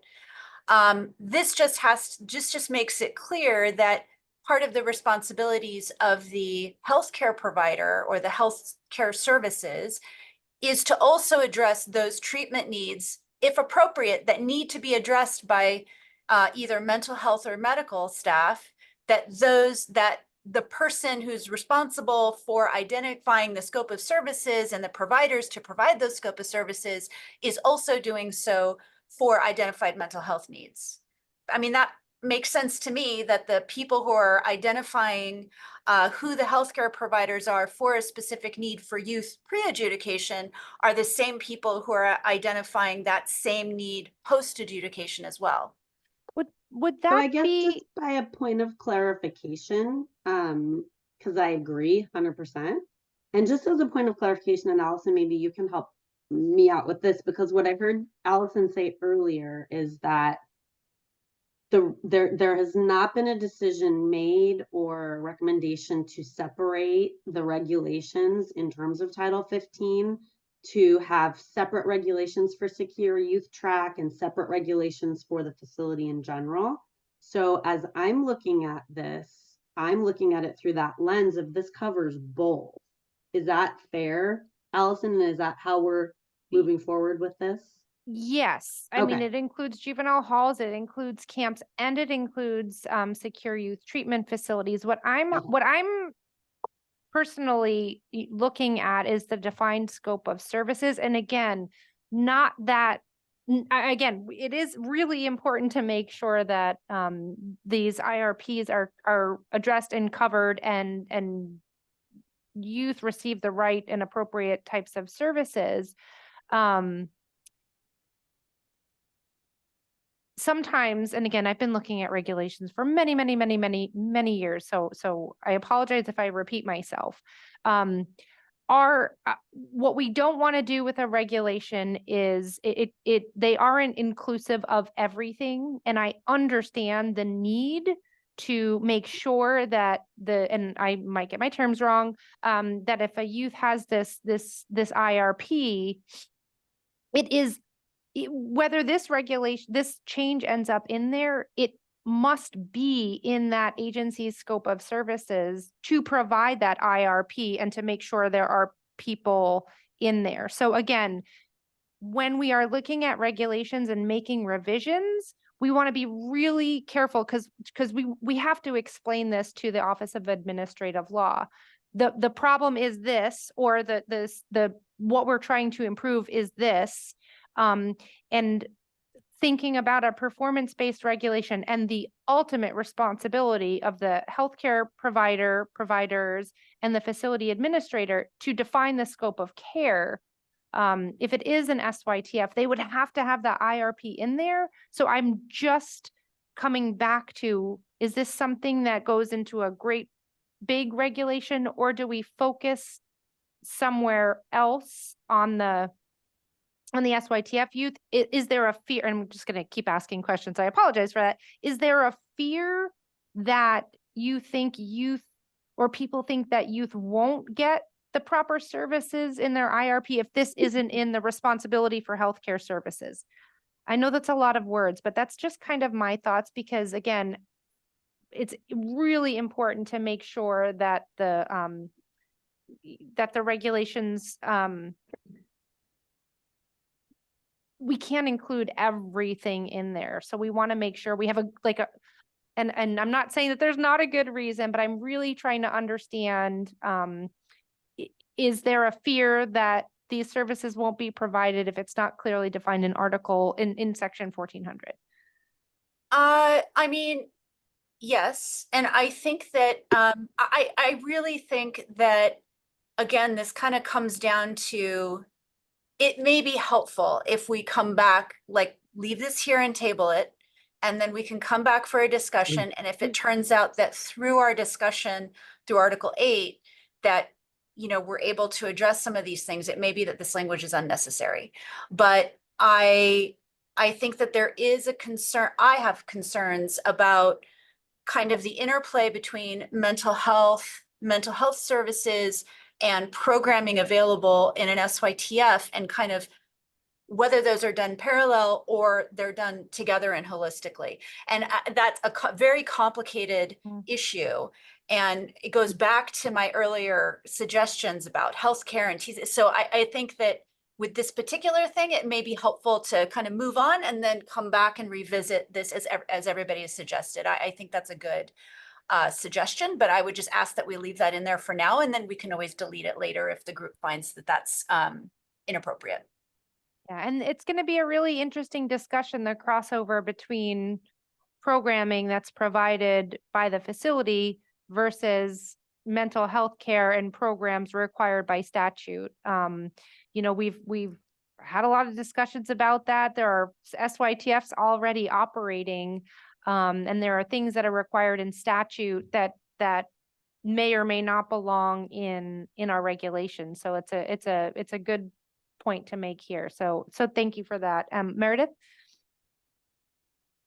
Thank you. I just want to say, I absolutely think we should fear that the obligations under the law are not going to be followed through if we don't have them reflected in the regulation. The SYTF is not a program, it's a facility. And I think we need very clear guidelines for how a secure youth treatment facility is supposed to be run. And I don't think it's been decided that there isn't a separate set of regulations. I think it has not been decided whether or not there is a separate set of regulations. That's how I understood it.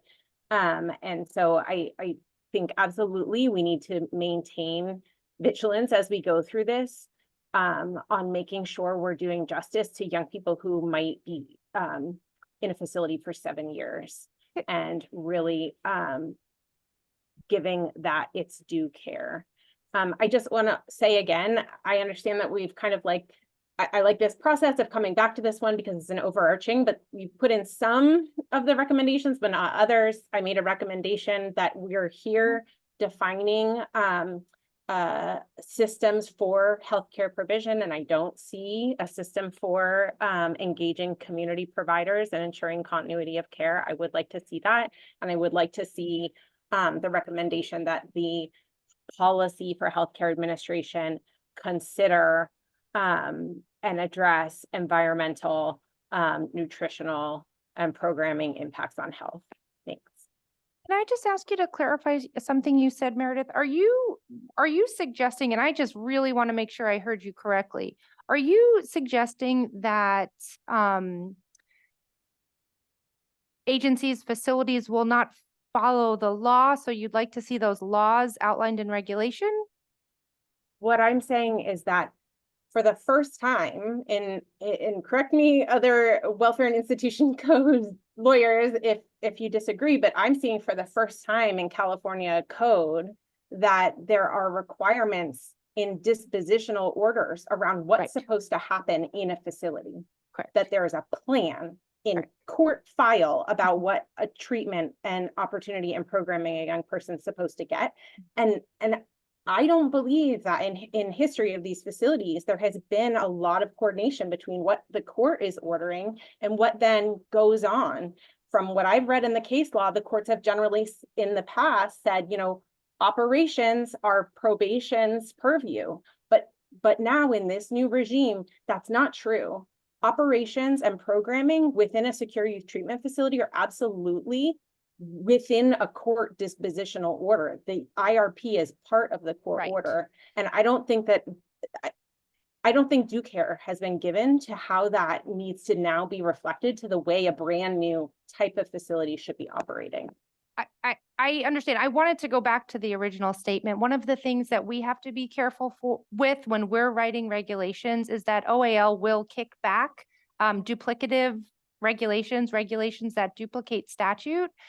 So again, one of the things that I want to be really careful with is that if we are setting a regulation where there is conflicting or not even conflicting, like regulations help, you know, explain those laws. And I agree with you. I don't think such a thing has happened before. And it is a good conversation to have, and probably, you know, in the SYTF committee too, where the pieces of the statute that I don't know that all of us understand or know, to be perfectly honest, how to incorporate the elements that can be very specific in policy and procedure.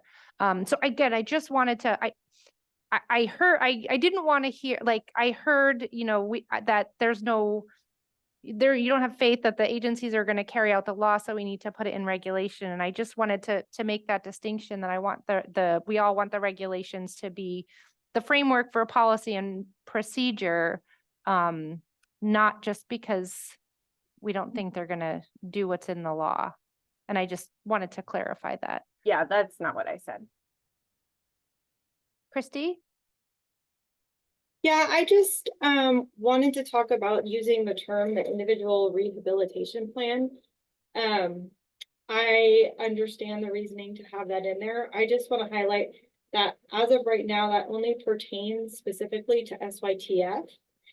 And the way that it's written, it's very specific to the IRP, so that if somebody reads that and then says, oh, this kid is not SYTF, it doesn't pertain to them, they might go over it like that. So I'm just recommending that if we want to make reference to a resident's treatment plan, or what the court has decided, or probation has decided, or all of the administrators have decided that this is what we're going to do, that we maybe use a term that pertains to pre-adjudicated youth, those who have been given a sentence in juvenile hall but are not SYTF and SYTF, instead of using just a term that's relative to SYTF.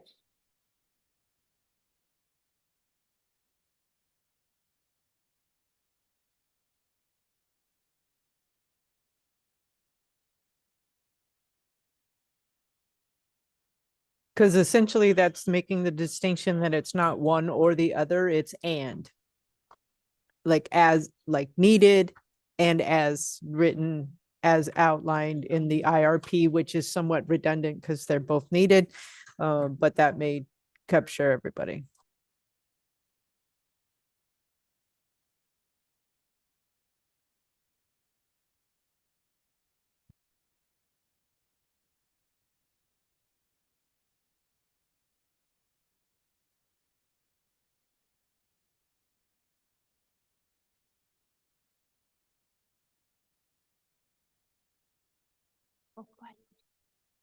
I was just going to speak on it and say, one, maybe it would be helpful at the end of each discussion with the regulation, I kind of wrap around and say, have we kind of gone through this at length, and are we where we want to be with agreement? I could assist with that. but also in respect to the individual rehabilitation plan, in terms of that language, just want to keep everybody aware that there's going to be a lot of crossover regulation that's going to come into discussion. And I believe 1351 or the release procedures, we might engage some of this conversation there. So just keep that in mind that there'll be many crossover regulations that will come into play, and we can consider whether we want to continue the conversation when we get to those crossover regulations. And that is definitely a place where I could see some discussion and some additions with the individual rehabilitation plan language.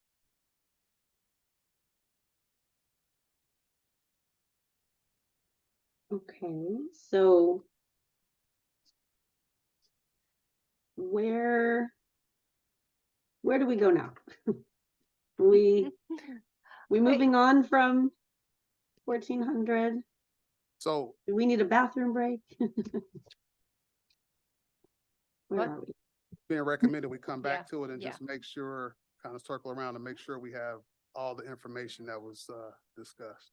Should we take a 5-minute break? And we have Amanda F.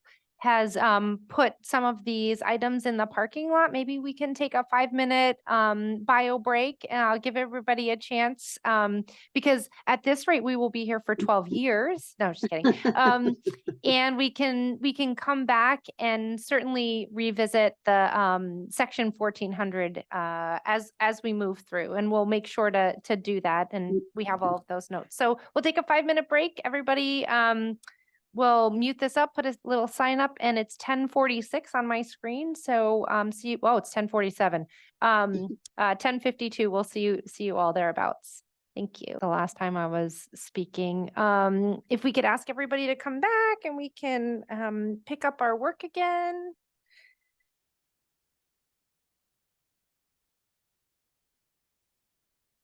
And just maybe, I'll wait till everybody's back. And again, we'll go till 12 o'clock, and then we'll take an hour break, and then we'll reconvene at 1. And again, we have a second meeting next week.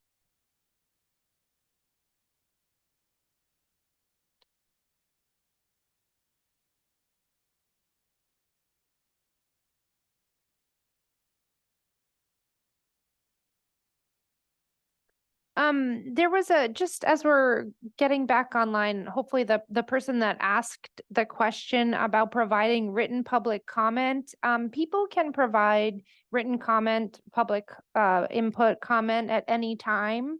If you'd like to provide written comment, you can send it to regulations@bscc.ca.gov. And that's, you can send that through anytime.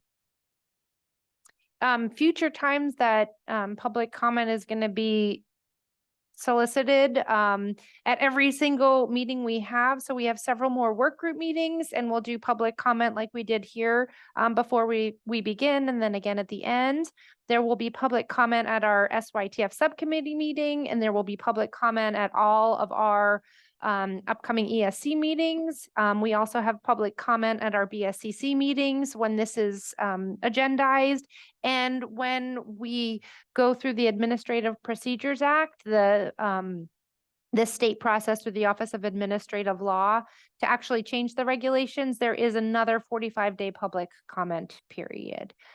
So there's plenty of opportunities to provide public comment. And again, to make it easier, you can write to us at regulations@bscc.ca.gov at any time. I hope that helps and answers that question. And perhaps just kind of trying something out on the fly. If we move to section 1401, perhaps it would be helpful to just take a moment and maybe look at paragraph by paragraph and see if there are any recommendations for revision or points of discussion on that first paragraph. Maybe that'll help us stay focused on the particular regulation. And I want to be really careful to make sure that when we say there are other sections that deal with other topics, that's not to say that we're not going to include recommendations, but to be really clear that if there's an existing regulation that can be revised to include any recommendation for revision, we'll try to do that as well. So with that being said, I'll kick it back over to Kristen to get us started on 1401. I like that idea, Allison. So this is a pretty short one. Any comments, suggestions? Dr. Aguilar, your hand is up. Thank you. I would like to recommend to add that clinical decisions are made with input from the youth and their families. When I make a clinical decision, it's a guided medical decision, and clinical decision is, and there's many types of clinical decisions. I think that the intent may have been to protect the autonomy of the clinicians and the health professionals, but when we make a clinical decision is guided by our patients, by the youth, by the families. So I don't know if this is the right place to put something like this, but I think that it's important that nowadays clinical decisions are really guided. So I wonder if the idea of this section is more specific to the notion that licensed staff are making decisions about healthcare related issues within facilities. And it doesn't take away from your point of, you know, the youth themselves and parents being involved in that decision-making process. But in terms of any kind of decision specific to medical or medication, lab work, that sort of thing, it's a licensed person making that decision. And I do believe that elsewhere within the regulations, it gets specific about consent and informed consent and all of that. Does that make sense? Yes, thank you. Okay. Melinda Bird. Great, I was just typing what I was going to say. In attachment B, page 14, there is a suggestion for additional language, and it tracks Dr. Arguello's comment, and I actually think the appropriate place is here, and that additional language is at the end of the first paragraph, first clause, first sentence, after the word professionals. In consultation with the youth and their decision maker if the youth does not hold the right to consent to the specific treatment being considered. And I think that's an important thing to add here as a guidance. So I wonder what others think. It's actually section 1434 that deals with consent and refusal for healthcare, and it's really spelled out in that section. Obtaining parental consent, obtaining authorizations from the court, for instance, if there is no parent or authorized representative to provide consent. So section 1434 deals with exactly what you're talking about. And again, just going back to Allison's other point about not being duplicative, I wonder, do we need that in this section because it is so well spelled out in section 1434?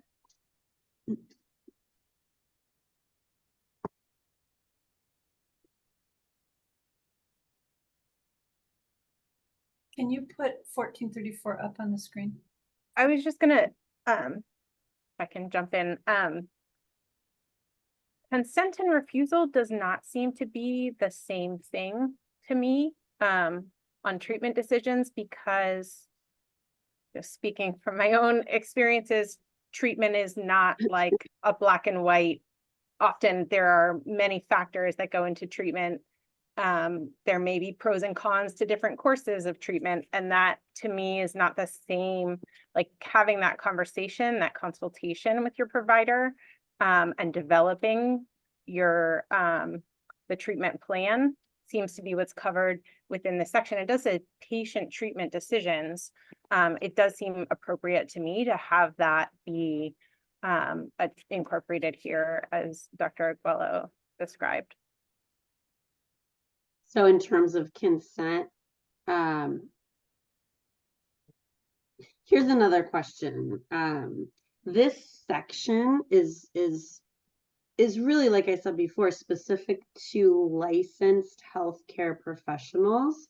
So I wonder if, like we did in the other section, we create a parking lot here, and as Allison suggested, we go paragraph by paragraph to see if there are recommendations about changing language and not being duplicative to other sections within Article 8.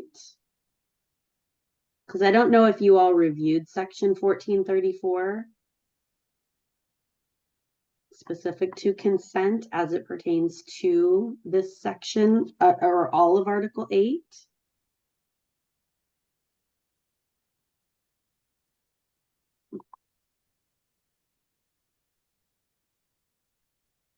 Oh, thank you for putting it up there.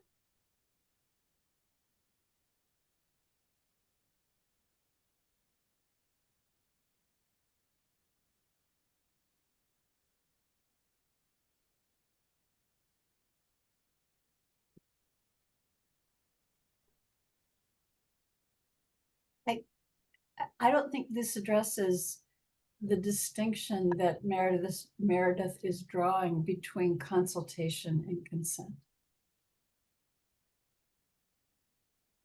And let me say there's also additional language that we need to discuss that was proposed in attachment B as well. I think the intent of this regulation, again, not to exclude the importance of being clear about consultation and consent, this regulation is really very specifically about the fact that people need to operate within the scope of their license, and that people providing treatment to young people have to follow the policies and procedures for safety and security.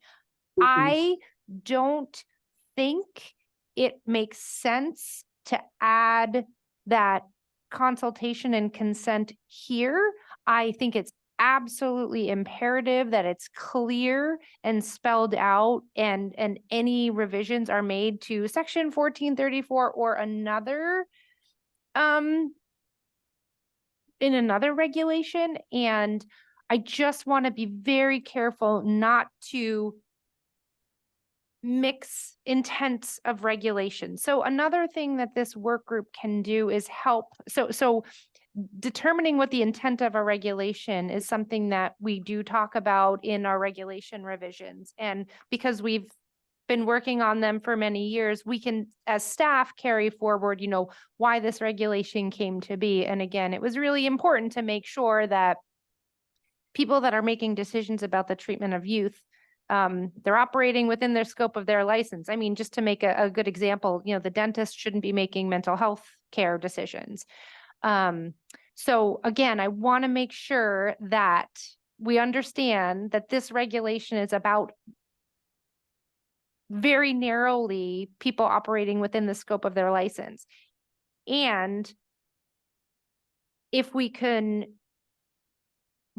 identify a place to make sure we capture all the revisions for consent and consultation, that it's elsewhere. If it is the will of this group and there's consensus that you want to see it in this section, we can do that. But again, that will change the intent of this regulation, and we're going to ask those questions. Okay, so the intent of this regulation is that people are operating within the scope of their treatment, of their license, and to make sure that they solicit consent and input from parents if that's appropriate. Again, and then there'll be another regulation that is about soliciting consent and input from parents. So I just want to make sure that that we're making those decisions and very clear in this group about what the intent of this regulation is. Because another piece of our writing this up for the Office of Administrative Law is defining the intent of the regulation. So I just wanted to say that. And I don't know if Dr. Arguello, if you still have your hand up. I see Dr. Barnert, and I also see Naleli with their hands up. So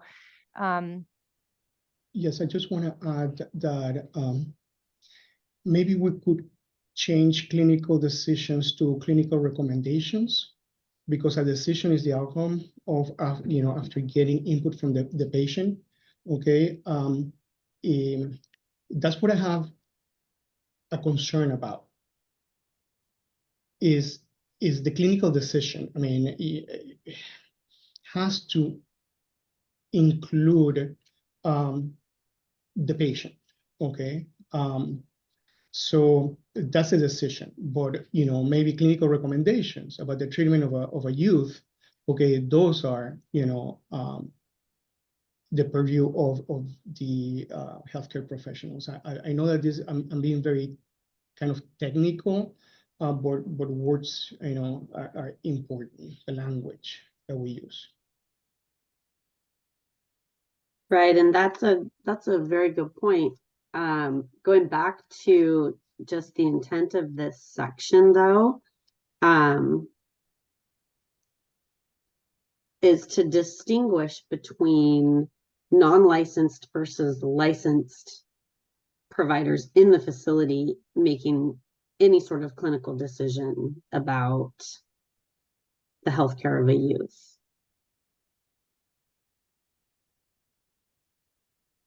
Does that make sense?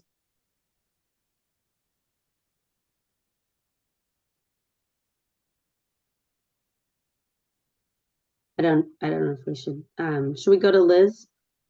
Yes. Sure. Kristen and Allison, I appreciate your clarification and your hearing all of our feedback. I agree with Dr. Arguello. I think that the recommendation suggestion is a good one. I understand the intent of this particular regulation, but I'm not a lawyer, but to me that intent doesn't come across when I read it. What comes across is that the doctor decides and you're not taking the input of the patient and family. I think that the words that I get stuck on are the sole province, because there are usually multiple clinical decisions that a youth and family can make. And so we arrive at those decisions together. The sort of the tone and the way that we practice medicine through shared decision-making has evolved. And so to me, this reads as the doctor decides the end. And so I would encourage us to, if there's a way that we can make sure to maintain the intent that you guys suggest for legal reasons, and you guys use different words when you were describing it. So maybe we want to use words that are closer to the intent that I found easier to understand, or to leave it as it is and include language about youth and family input. Yeah, which is covered in subsequent sections of Article 8. The issue is consent is different. So consent is like, this is what I recommend, and then do you agree or not? But what the doctor recommends gets arrived at through the input of the patient and the family. So there's a lot more that's happening in clinical decision-making besides that moment of consent, and the entire process is an interactive process between youth and, to some extent, families.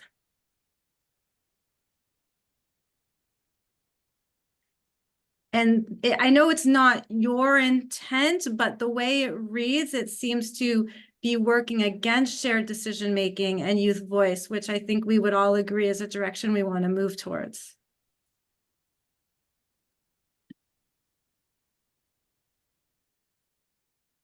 Naleli? Thank you. It's pronounced Nayeli. Nayeli. Thank yeah. you for correcting me. I apologize. Okay. So yeah, I would just agree with Dr. Now I'm mispronouncing names. Dr. Arguello. Arguello. Okay. And Liz, because also when I read it, what threw me off was the sole province, that to me means like, okay, only this healthcare professional can create decisions about, you know, what youth what type of treatment youth are going to get. And then that's very different from obtaining obtaining consent. But that to me, there's already a treatment decision and plan that was made without the patient or the family. And I've talked to many youth who've been formerly incarcerated and are still probably in there, and they also expressed the fact that they would like to have some sort of say on who is offering these services. For example, counselors, many of them have spoken up and said that they do not identify with certain counselors or certain people who are offering medical services. And I think that's really important to uplift that. Oh, go ahead. I'm sorry. Sorry. There was also something else that came to my mind. I wasn't able to find where in these regulations, if there's anything about youth voice or, you know, getting their input about their health. So in section 1413, individualized treatment plans within Article 8, it was up for just a minute. It does say youth and family participation. So, okay. And I just want to highlight, because I appreciate that comment, and absolutely, you know, I work in a facility and my only job there is to make sure that all of the health related issues that a youth presents with are addressed and taken care of, and not just minimally, but to the fullest extent that we can, right? So that includes medical, mental health, dental, and sometimes other things. And that's my only job there. And having had the ability to see how it goes, you know, my perspective in this section, you know, there are so many other types of service providers other than just probation and then those on the health team that are there providing services to youth, that I do actually think it's really important to make the distinction between licensed healthcare staff versus unlicensed service providers who are in the facility, right? So for instance, if we have a youth who needs to be evaluated for 5150, I want a licensed behavioral health clinician to make that decision about whether or not that youth needs to be assessed and have further higher level of care, maybe outside the facility, right?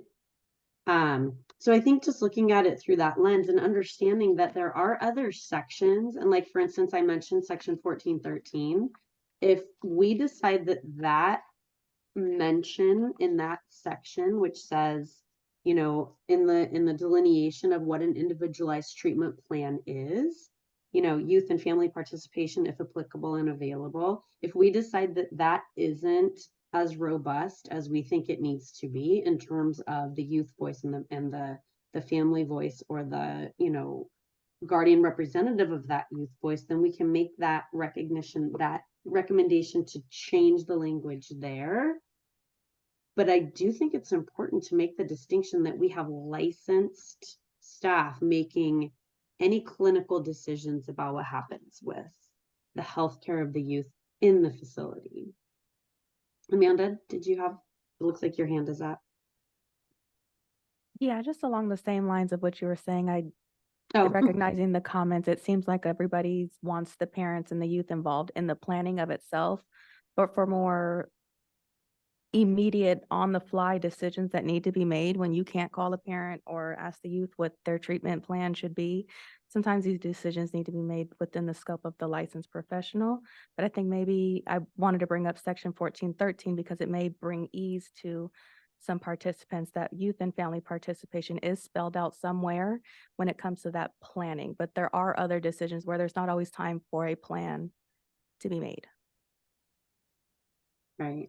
That's a really good distinction. The and Amanda, why I see your hand up too, but something that I think is along the lines of where to put appropriate regulation revisions. 1401 is about whoever, and you could even apply this to healthcare in the community as well. When somebody's making a decision about your treatment after the planning, I mean, there's time for the planning and that's outlined in 1413 when that decision is being made, or even a recommendation, right? Because in the community, obviously, and you should be able to have control over what the treatment is. You want that person to be operating under the scope of their license. So I in my mind, the distinction is between like when that decision is made, how you get there, the planning in regulation is covered somewhere else. Amanda, why? Thank you.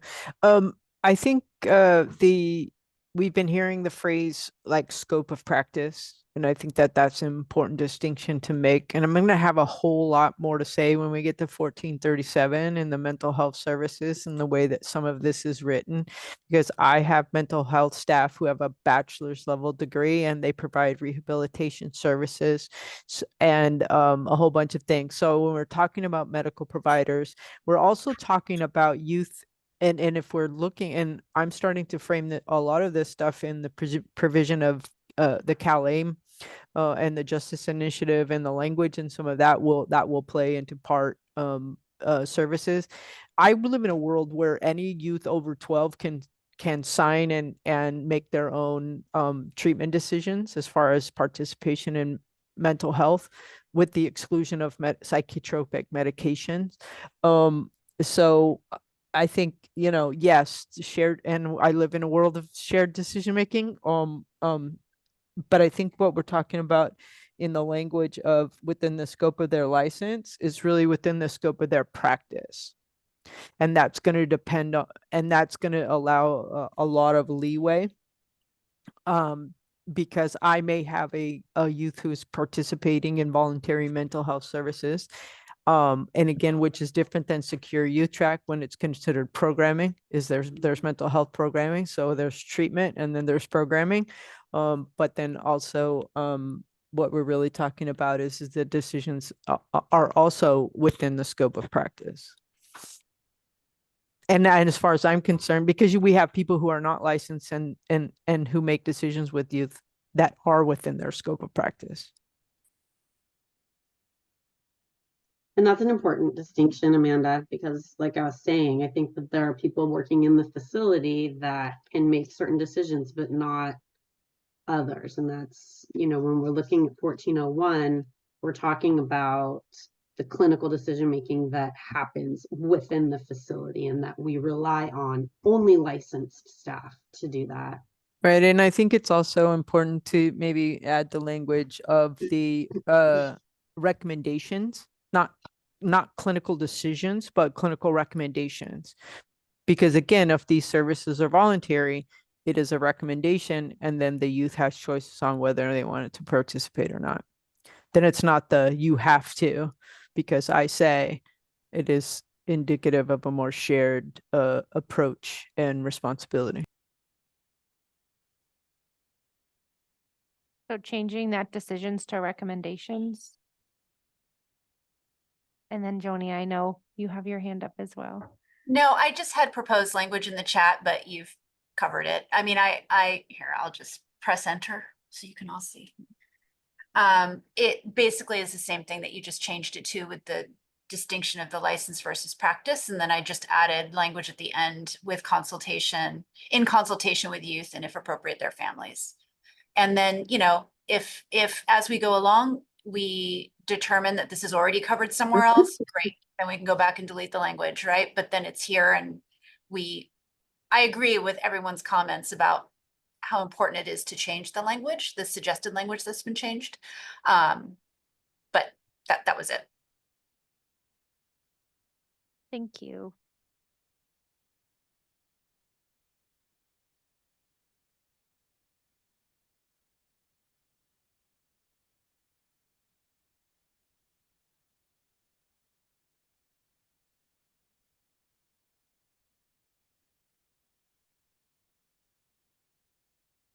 Okay, so are we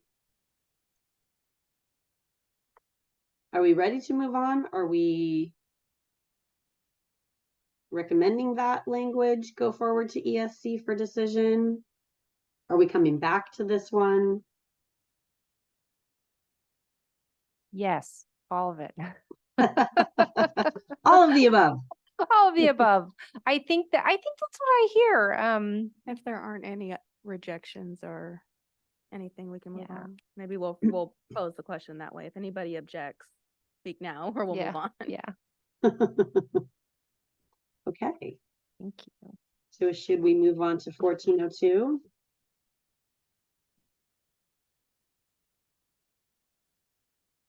It looks like there was public comment suggestions on this one, but no recommended other than that.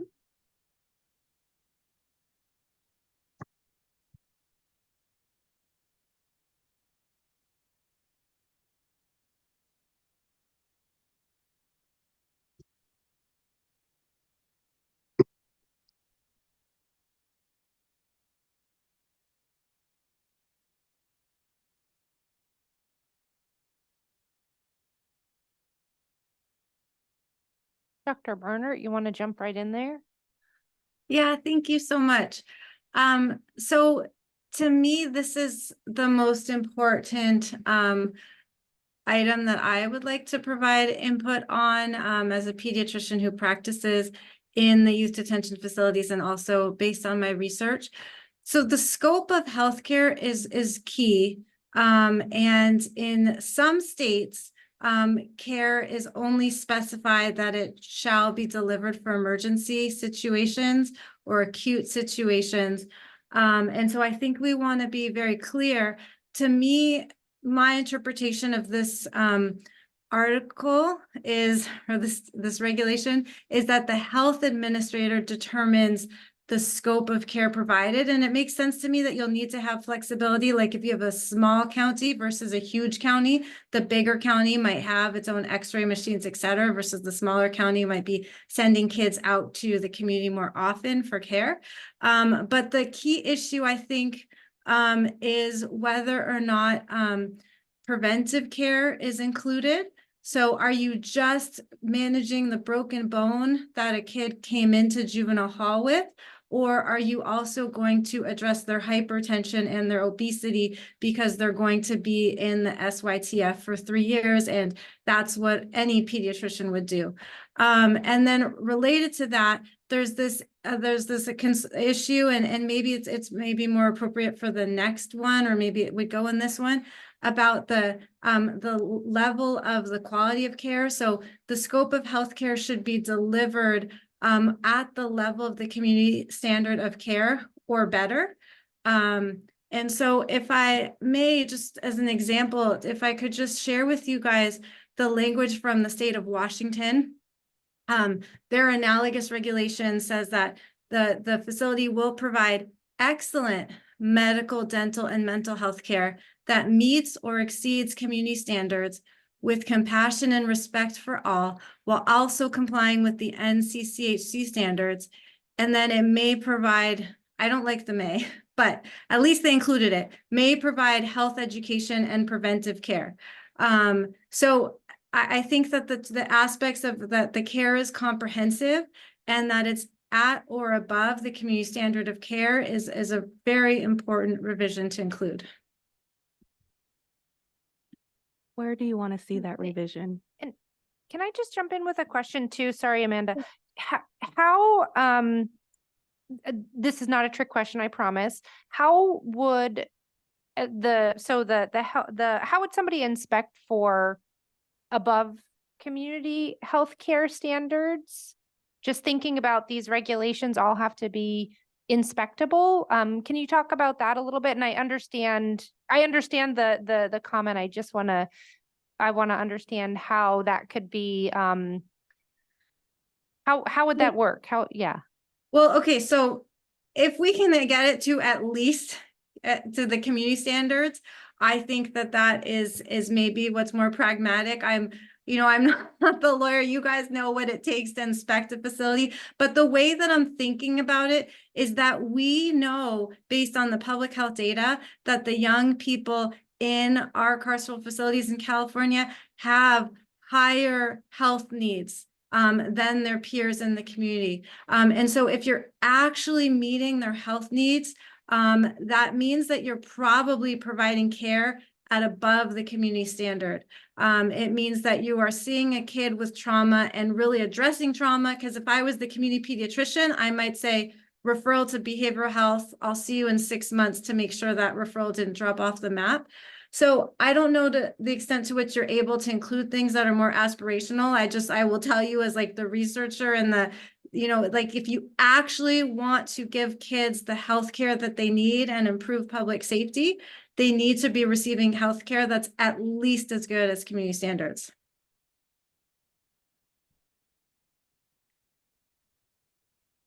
Can I just amplify what Dr. Barnard said, just in terms of like, if we think about equity, right, as a marker of excellence and the difference between equality and equity, right? And these youth are often coming from extremely marginalized, under-resourced, underserviced for most of their lives, as well as their families. And so giving them the same as community standard is not going to necessarily impact their care, right? So can we have it, but the equity framework is above and beyond, right? So if we think about it, like using equity as a framework, it's not going to necessarily be equal. It's going to have to be more. It's going to have to be generous, aspirational, and all those things. And so really not limiting ourselves to just same as community standard. It's a little abstract, but like hopefully, I mean, everyone's been drinking the equity Kool-Aid and sort of recognizing how it's different and important to give people what they need, not necessarily the same bag of apples, right? And if we think about where the baseline deficits in terms of access, right? Not the people themselves, but just the structural, if we're thinking in terms of structural determinants of health, how people and groups have been systematically under-resourced. And so we see that when these youth are having contact with the legal system, the gaps between treatment need and treatment receipt, the amount of available behavioral health and health services in their neighborhoods of origin, the number of ACEs, the amount of trauma, is higher than the general population, and the risk for adverse health outcomes across a variety of domains.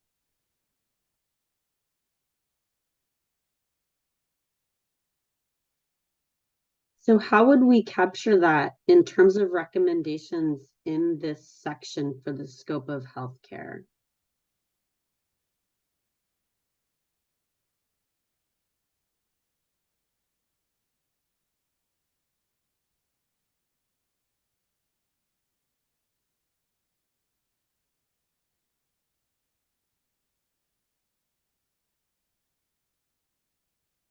Amanda, why?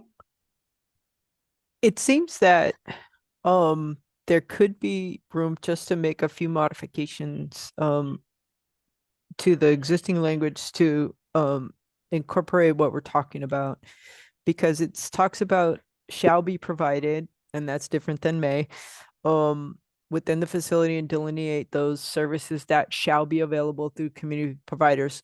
I think we could put in that language in here that is equal to what's available in the community.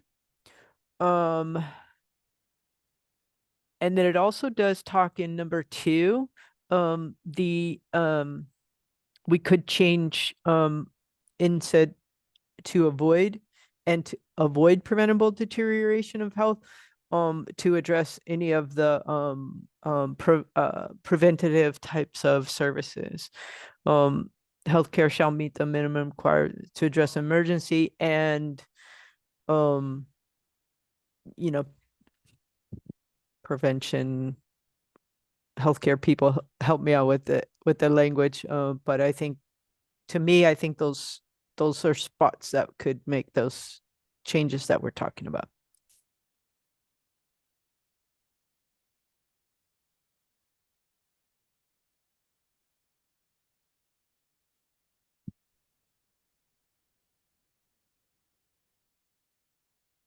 Meredith?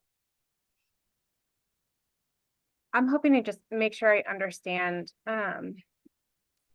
what I think I understand to be the problem. So what I see is that, and Dr. Barnard, help me if I'm not capturing this right, is that A2 seems to be actually quite narrow.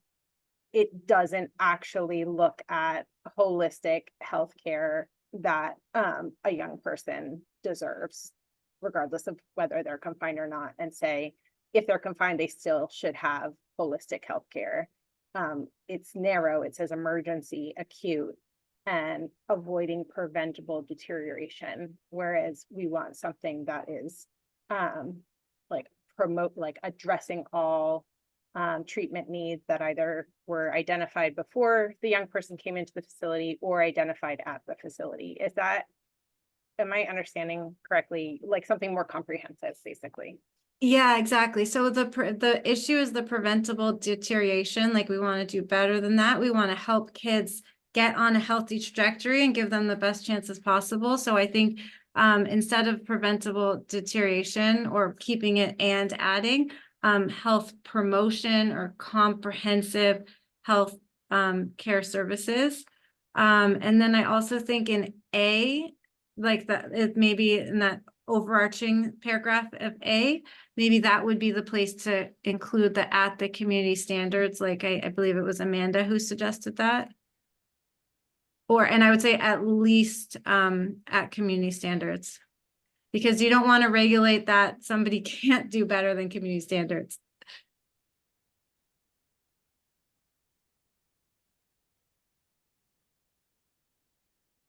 And specifically also several states call out the NCCHC standards. Not that I don't get paid by NCCHC, but it does provide a minimum baseline that's, actionable. I think the only issue with that is they're proprietary, so I don't think we could require states to come up to those. What we have done in the past is lay them side by side and incorporate some of their recommendations, but I don't think we could say we could require it as a minimum standard because agencies have to buy the standards. They're not freely available, but certainly, yeah.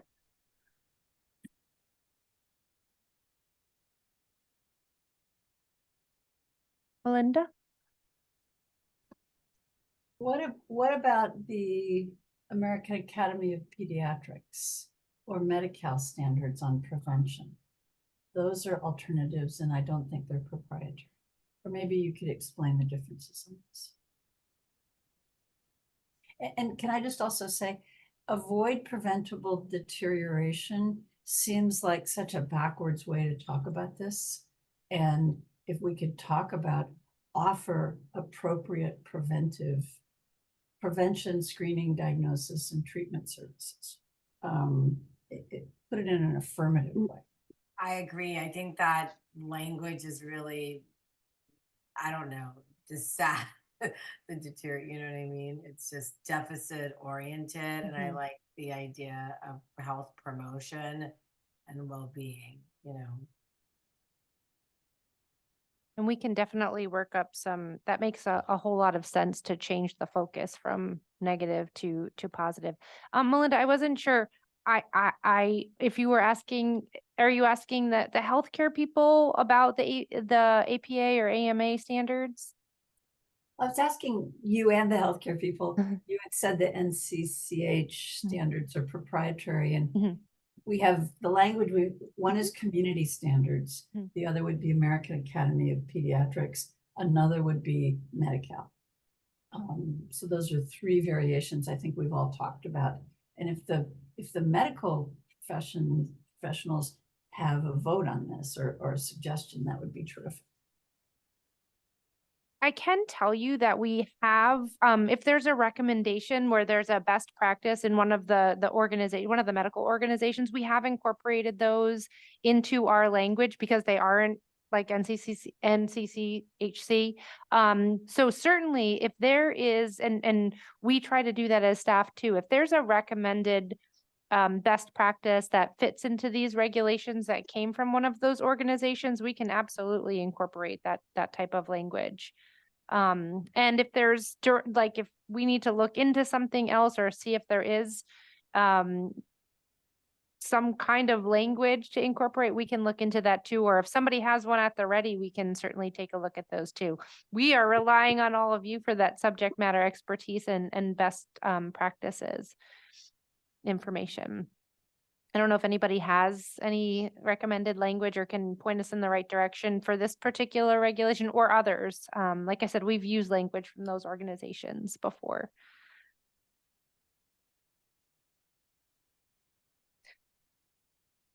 Dr. Arguello, am I saying that? Please tell me if I'm saying that correctly. Arguello. Arguello. Yes.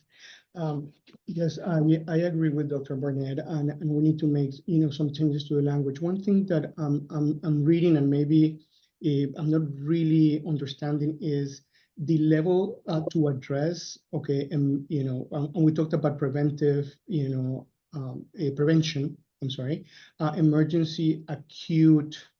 What about a ongoing or chronic conditions, especially when we talk about mental health?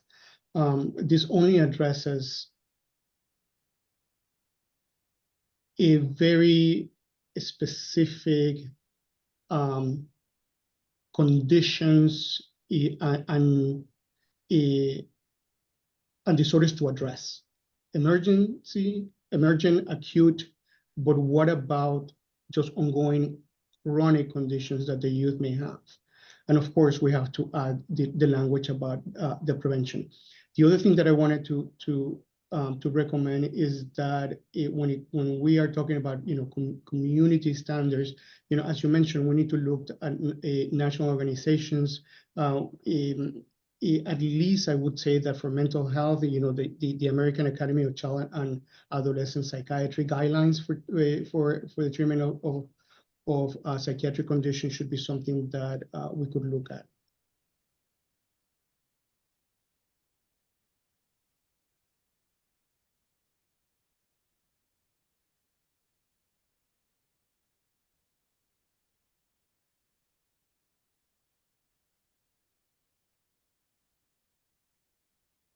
Amanda F., did you have your hand up? Yes, I'm having a very hard time making these on-screen edits because I'm hearing a lot of affirming other people's comments, but I'm not getting actual language. So if you don't see your edits on the screen, it's because I haven't received a direct recommendation for language there. And I don't know if these are parking lot items, discussion points, or if you guys want to see these languages. I thought we were going paragraph by paragraph, and we started there and kind of jumped around and then started presenting new ideas before we finished one. So these discussions are great, but if you don't see a change on the screen that reflects your idea, that's why. We need draft language here. I want you all to be comfortable with us taking what you're saying, capturing it accurately and putting it on the page. So in that first paragraph, there was suggestions about community standards. Do we see community standards being put in that first paragraph? Do we see it being put somewhere else or being kept out?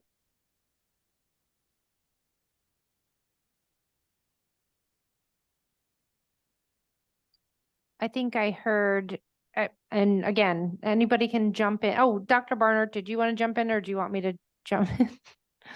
Yeah, I was just gonna help tidy the loose ends, but whatever, you're gonna be better at the exact language, so go for it, and then I'm happy to add suggestions. We'll tag team this. Yeah. I heard in the first paragraph having something referencing healthcare at community level standards. So I'm just going to read it out loud. Health administrator in cooperation with the facility administrator shall develop and implement written policies and procedures to define the extent to which healthcare shall be provided within the facility and delineate those services that shall be available through community providers. And you could kind of just pick and choose. You could add on to that section or say each facility shall provide healthcare that meets community level standards and shall provide, and then go into the second section, the 1 and 2.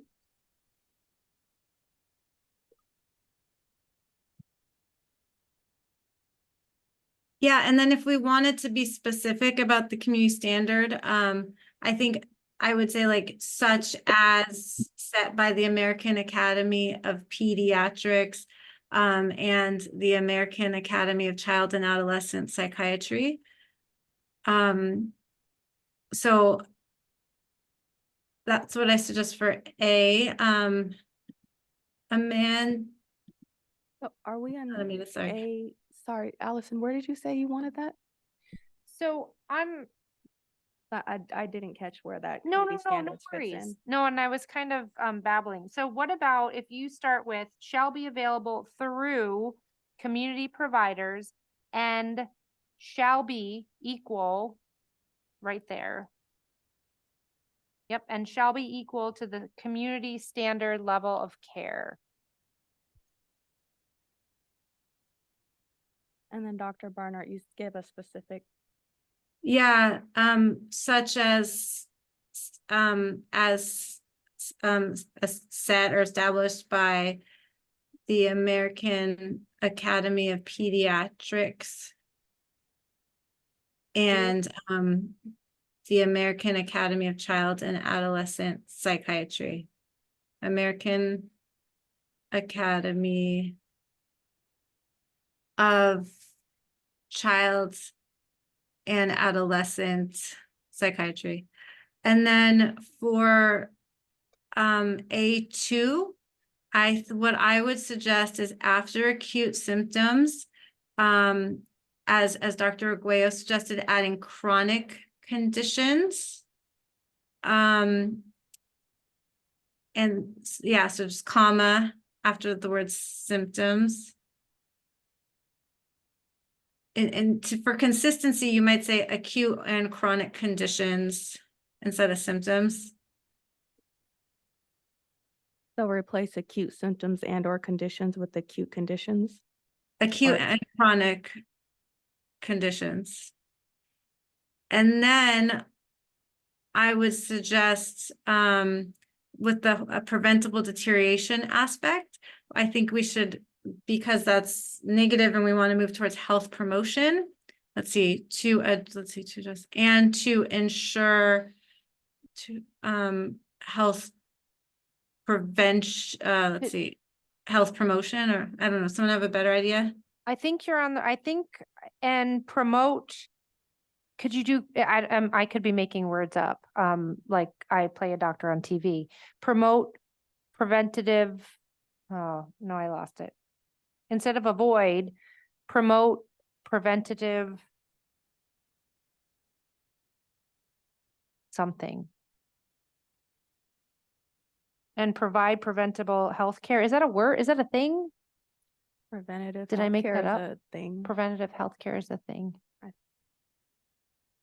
Promote preventative health. To address preventive healthcare needs and promote overall well-being or something like that? To address preventative healthcare needs and promote well-being. Overall health, yeah, overall health and well-being. Preventative care and promote. I like it. So promote preventative care. Is that a thing? Preventative healthcare needs.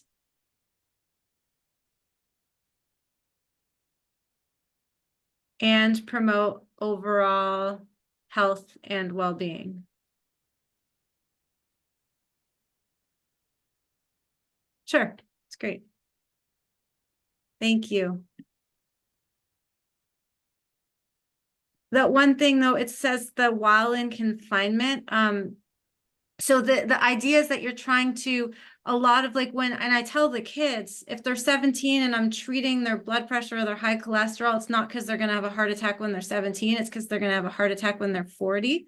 So it's the delivery of healthcare that's happening in confinement, but you're setting them on a healthy trajectory for life. So I think we just need to move the while in confinement to earlier in that clause. So like you want to see it removed? To just stop after well-being? I think it could be removed, actually.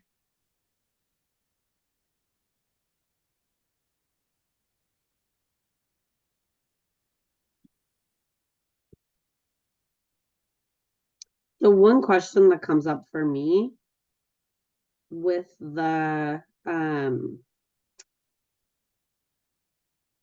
first in paragraph A, where it says and shall be equal to the community standard level of case, I think that should be care. I think that's just a typo there.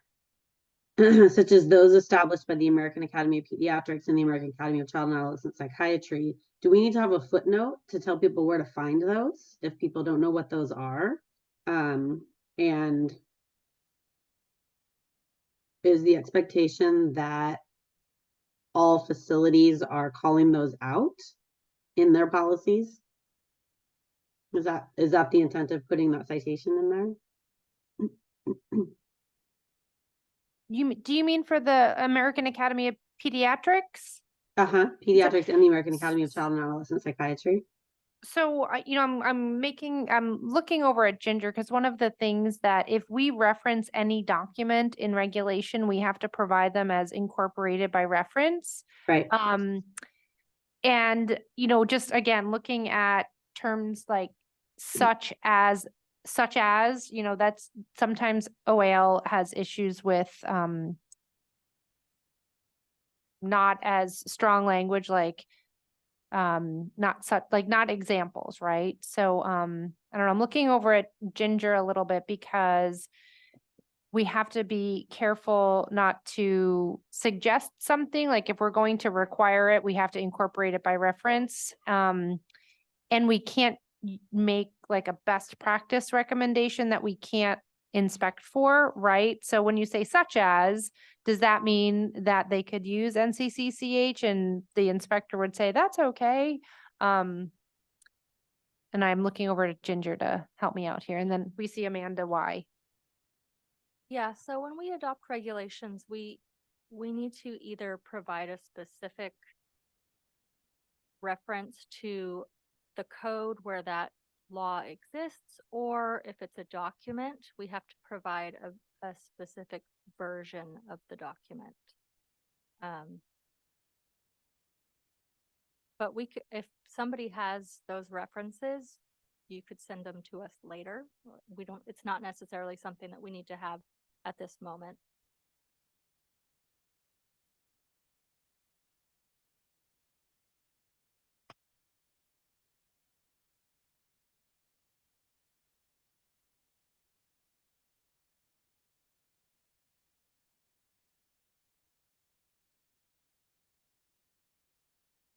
Oh, Amanda. Yes.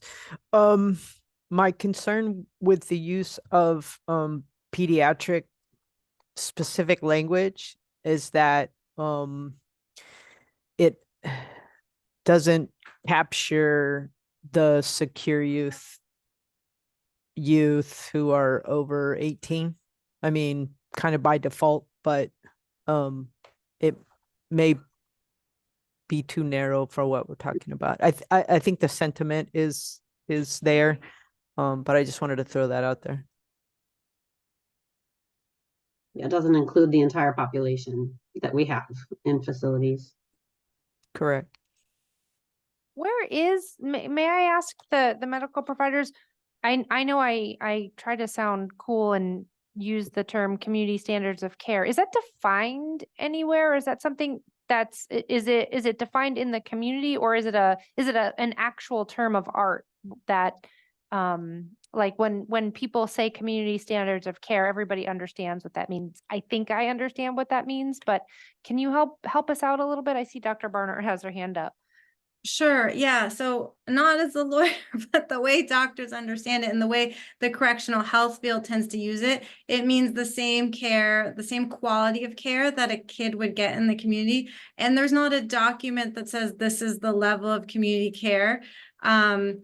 So, and the American Academy of Pediatrics, generally pediatrics tends to include kids up to about 25 or so. Adolescence is thought of as somewhat older age than we might think about. So that is one consideration, but I could see the value of actually removing the specificity of this. Another gap of both of these organizations is that they're not clinical care standards. They're just like treat kids who are incarcerated with respect, advocate for quality of care, and they don't provide specific disease management recommendations. So community standard is a fuzzy term. I thought it was lawyers who knew how to use it, but it just means, give kids good care, not bad care, as equitably as you would in the community, as per your license. And once it's clarified that, yes, we're also addressing health promotion.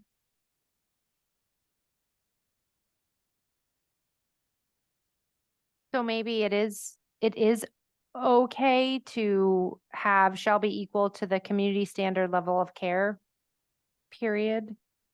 Yes, I think it is okay to have that, and that is what other states sometimes do without specifying. I did like, Dr. Barnard, when you mentioned at least equal to, with the idea that it can be higher.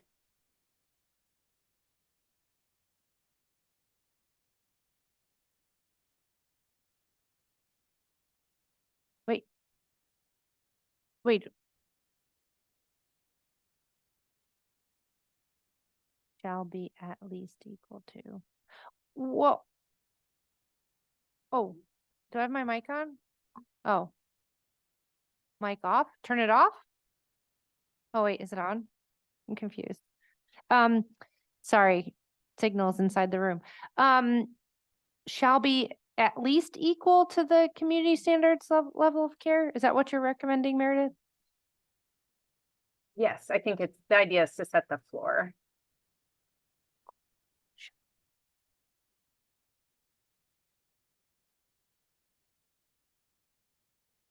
At least, can we add at least? Shall be.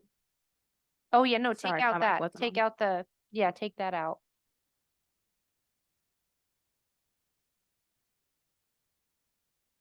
Oh, this is where you need at least equal to? Yeah.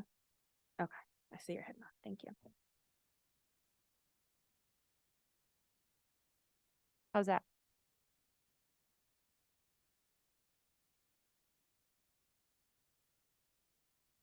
What do people think? We have about 3 minutes before we take a break for lunch. We can sit with these changes for a few minutes and then come back and maybe reread them fresh with our bellies full of some nourishment, and then move through B and C, or push through B and C and not eat. That is not a community standard of care.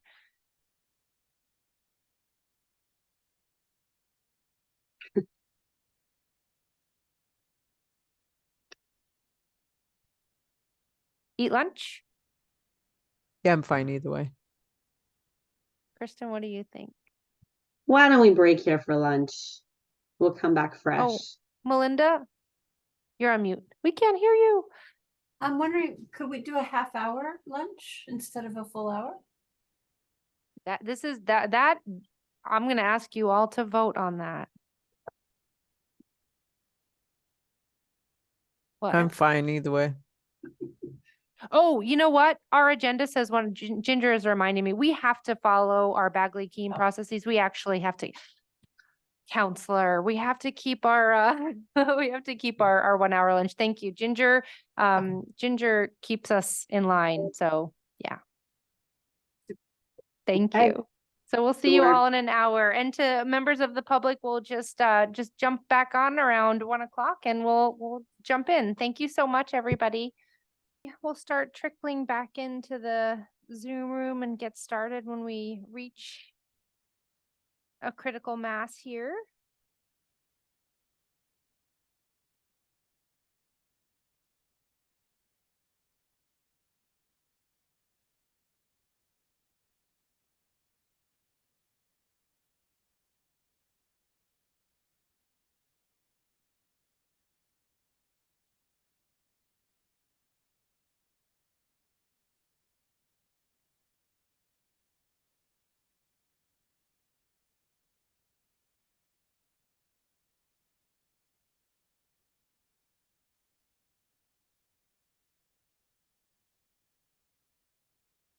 I hope everybody was able to get some nutrition.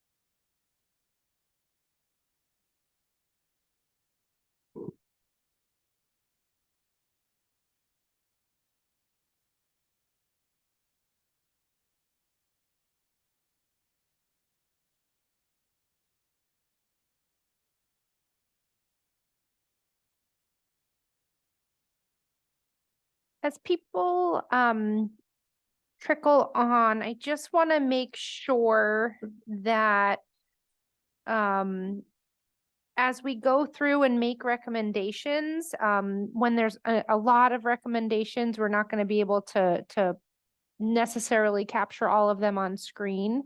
So we're going to be really mindful about, as recommendations are being made and we hear consensus, taking a pause so that Amanda F. can get them up on our screen so we can see them for decision-making purposes. So just be mindful of that. And if you're making specific wording recommendations, just make sure to let us know, and we'll make sure to capture that and get that on screen so we can have everybody see the same thing.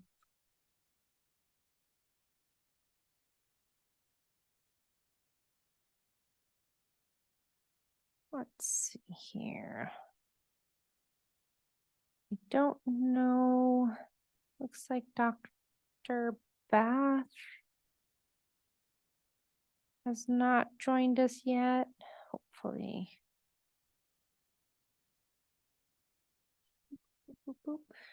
We can get started whenever you all are ready.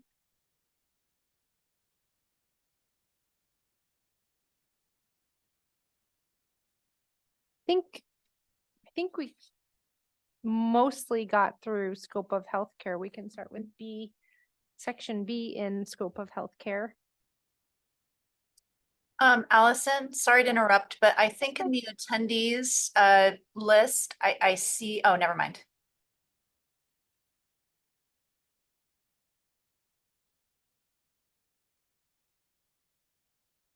Yeah, we'll be looking, I think if you sign off and then sign back on, you end up in the attendees. So we'll, thank you for, if you notice somebody in there that should be on the panelist list, please let us know and we'll pop them over to the panel. So we'll be looking for Dr. Bath.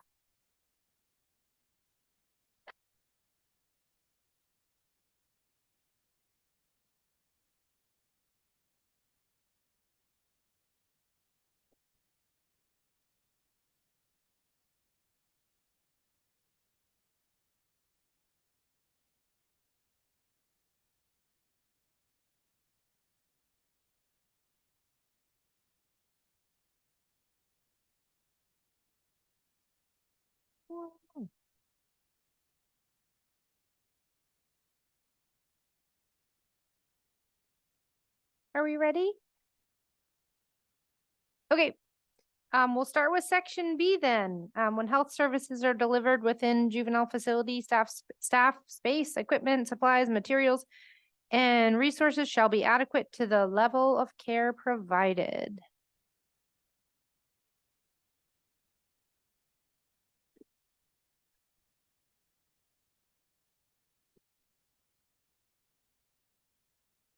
And C, consistent with security requirements, public safety, arrange, and so this might be, I think this came up earlier. People were talking about young people being able to have access to healthcare outside of the facility. I think this is, and I'll look over to Kristen. I think this is where that is. Consistent with security requirements, shall provide for parents, guardians, other legal custodians at their expense. to authorize and arrange medical, surgical, dental, behavioral, medical health, or other treatment of youth that is permitted under law. I think that might be the area where there's a an understanding that young people or their families, and that might have to be actually adjusted for the youth who are of age to receive outside health care, I think. Well, I think this would be not just if the parents wanted to arrange specific providers, but from time to time, I think all facilities, there's specialty care that will be required for some youth that can't be delivered on site. So we have to make arrangements for kids to go out and see other providers in the community, depending on what the issue is. And all of these things are taken into consideration when we're making those decisions about how we're going to, not whether or not we're going to send them out, but how we're going to do that.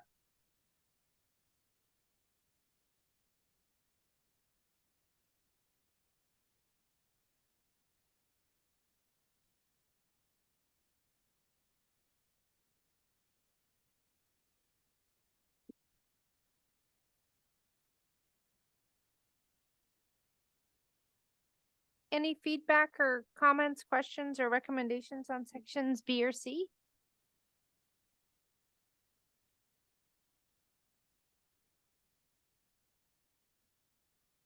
So are we good with what's on section 1402?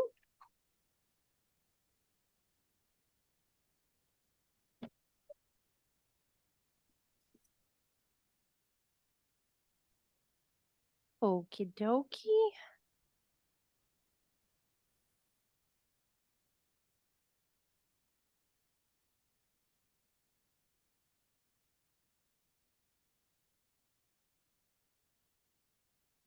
Section 1403, starting with section A. And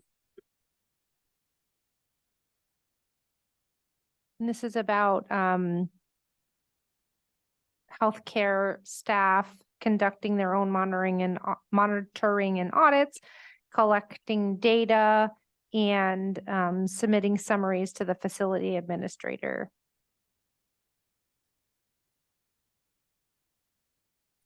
Joni? I would propose adding the behavioral mental health director.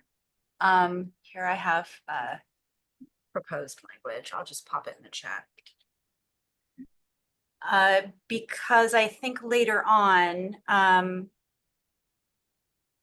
assessing mental health services is kind of one of the domain or one of the areas that we have to address. And so I think that the behavioral mental health director, who's kind of a part of you know, creating the policies and things like that, I think that person, whoever that is, should be involved in this assessment.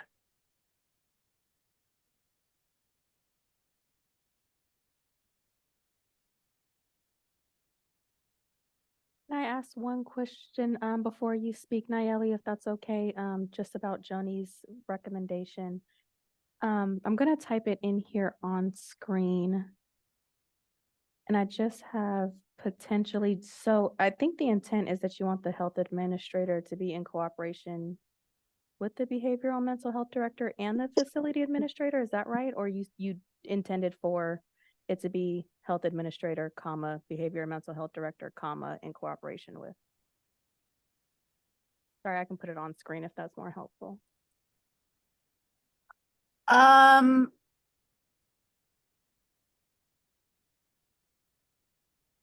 I mean, it should be all three, right?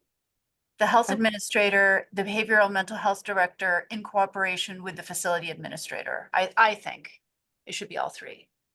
So would it change it at all if I moved this?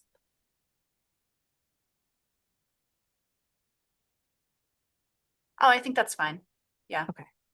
I think it means the same thing.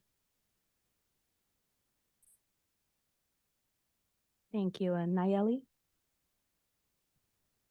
I actually, was curious on how they would be identifying like deficiencies. I had a thought that maybe they can ask youth about the quality of the care that they're receiving and, some type of assessment. I think that'd be something really helpful to put in here. So like an annual assessment from the facility asking the youth about how their healthcare monitoring is going, or Yeah, something, yeah, along those lines.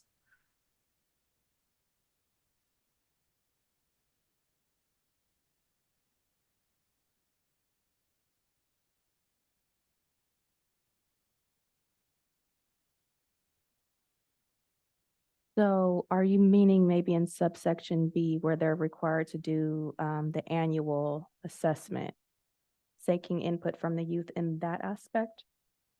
Yes. And sorry, I don't like know exactly what the language would be, but yeah, that's what I'm asking. Well, you could put, my eyes are if I look funny, it's because my eyes are so bad, I can't see the screen. To assure that the quality and adequacy of healthcare services are assessed at least annually and include input from youth. The assessment shall include input from youth. Yeah, Read that. And I know we've had this in past regulations, but I know we've always had this this language afterwards, where available, when feasible. Is there some language that the group is comfortable there? Because I know it may not, there's some facilities who at that annual assessment don't have any youth in their facility. So to safeguard those from not having youth input at that particular moment in time, could we add something here, when feasible, or something that, or does anyone have any objection to that? Or practicable. Or practicable.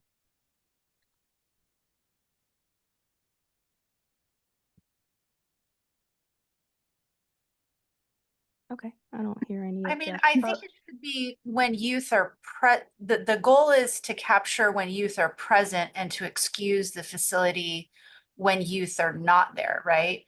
But the way that that's worded, practicable when possible, like that includes the ability of the facility to do it just because of scheduling or resources or whatever it is.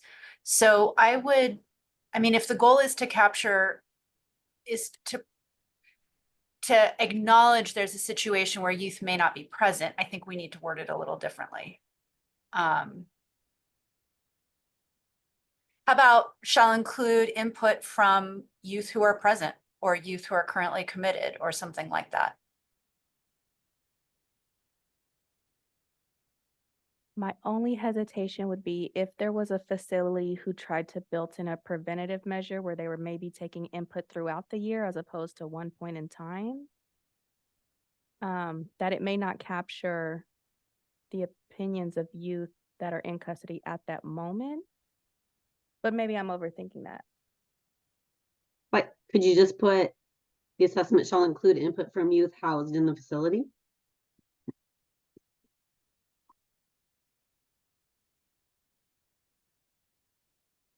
Do we use? I'm only questioning if we've used that language. I try to use consistent language that we've used Or in other residing in sections. the So maybe facility? in placement or residing in the. I'll look How at about it. I'll residing highlight in it the some. facility? Maybe housed or residing for sure. That works. That's cool. Thank you. I believe Dr. Arguello. I'm gonna get that correctly because I That's can okay. do the Y sound. I can do it. I just have a question is for my own clarification of the intent of this section. When I read this, okay, this is basically stating that data is going to be collected, okay? Data informs and changes should be made after the analysis of data. I see on in section C that a local assessment will be done quarterly, and then there's a annual report, okay, that is provided. Is there another section that includes, you know, the process to rectify what was found, analyze the data to make appropriate changes to the services that are provided. I think that this is just collecting data and then doing a report. What I don't see here, and this could be only me, is what is done. Why is this being done? I think in B1, it's a little bit out of order, but I think B1, the intent there is that the agency has a process for correcting those identified deficiencies. It's not written linearly, but I believe that B1 is where the facility comes up with that process, but they are required to identify, to correct those identified deficiencies. Okay, and the amount of time that they have on all of that is how do they comply with that process? So of rectifying the deficiencies. So when and I'm just going by how other regulations work, the agency has to identify, and again, some of the agency's healthcare is provided through contracted services with those correction pieces and dates built in. So this regulation doesn't set a time frame or a process for correcting the identified deficiencies. The agency itself and whoever is providing the healthcare or the healthcare administrator has to come up with whatever the time frame is. So this is a performance-based regulation. Every agency will have different time frames, but the regulation doesn't dictate what that time frame is. Okay, thank you. Meredith? On that, I was wondering in terms of performance, does currently when the BSCC inspects for this regulation, do they receive a copy of the annual written report? How does that work exactly? Or would it be helpful to spell that out? So how the sections Article 8 through 12 are inspected by county health departments. So they actually inspect for these sections on behalf of the BSCC because they're the subject matter experts. So it would be identified in their reporting however they chose to document it in that report, but they would be looking for the agency policy and procedure that would outline how deficiencies are corrected. So it would be the inspecting agency, which is the county health inspector would do that inspection. It's not the field representatives with BSCC that do that. And again, every agency will do it differently, but the county health inspector will be looking for that policy and procedure when they do their inspection. Okay, that raises some more questions for me. Just to make sure I'm understanding. So you said the local agency inspects on behalf of the BSCC? Yes, so there's a health and safety code section, and I realized we didn't. This was a question out there. There's a health and safety code section, and we can pop it in the chat. It's 101045 that requires the county health office to do annual inspections of local detention facilities, and it cites, I believe, Article 8. And the minimum standards provided for food. Sorry, my normally my memory is eluding me, but it requires the health inspector to do those inspections. So BSCC provides the checklists for these regulations, and then the health inspector uses Title 15 procedures checklists to do the inspections. It's not a BSCC field representative because, again, we are not subject matter experts. We couldn't possibly inspect for scope of healthcare and things like that. Okay, just to add to that, for instance, the 3 areas, Austin, it's medical and mental health, it's environmental health, and it's dietary. So most counties will have a dietitian come in and review menus and go through kitchens and all of that. They'll have environmental health specialists. come in and review the environmental health aspects of the facility, and then public health nurses come in, and whoever the public health officer designates to come in and review the rest of it. Does that make sense, Meredith? Yes, I mean, I see that the county health officers have that expertise and have that duty under the health and safety code, but I also see that the BSCC has a duty under WIC 209. I think that they're parallel duties. So I'm trying to understand this delegation or on behalf of, and it raises, you know, specifically for this section, this concern for me that we have this annual report that happens that never makes it to a state level oversight sort of awareness. And so what I would suggest is that we have a provision for a copy of this annual report to be submitted to the BSCC. It is there.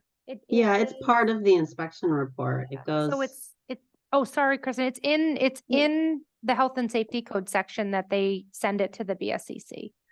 So no, I see that your health inspector sends their report, but I see a report that appears to just sit within the facility then. Oh, I see what you're saying. This annual written report that I think is a crucial document for like a state level view of what's happening with health administration inside juvenile facilities. It's too many layers down that it's being reviewed, that if the BSCC is not even inspecting itself any of these health regulations, at a minimum, I think it ought to be compiling the records on which those inspections are based. So if the health administrator is putting into their report that they looked at the annual written report, it did get completed, I think the annual written report should be transmitted to the BSCC along with the county health inspection.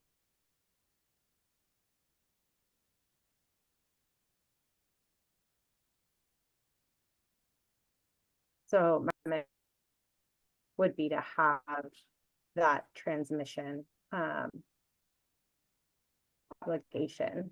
And it could be worded the way facilities are obligated to notify the BSCC of legal actions, or there are other places in the regulation where there's a duty to transmit information to the BSCC, but I think this is a crucial document that should be compiled at the state level.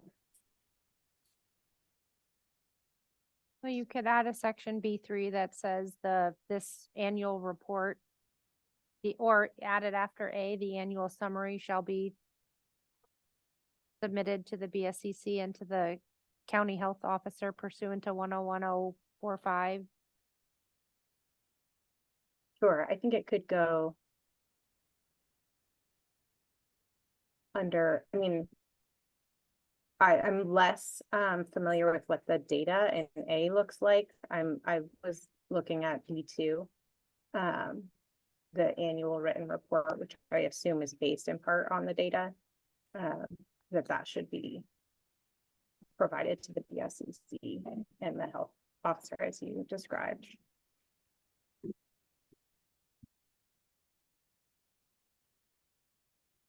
Is the intention of having the report sent directly to BSCC to prompt BSCC to take action on something, as opposed to that county health inspector going out and looking at that report during the inspection? The intention, as I see it, is to have documentation at the state level that this report is being done, and the ability to compare it to, you know, the standards for what's supposed to be in it. So from an inspection perspective, if a county health inspector already went out for one part of the year and that annual report isn't due to come in until later, but something pops up on that report that we may want to inspect more, would the intention to be now to, even though that annual inspection is done, to ask the county to go out again because we've received this report since they've done their inspection, or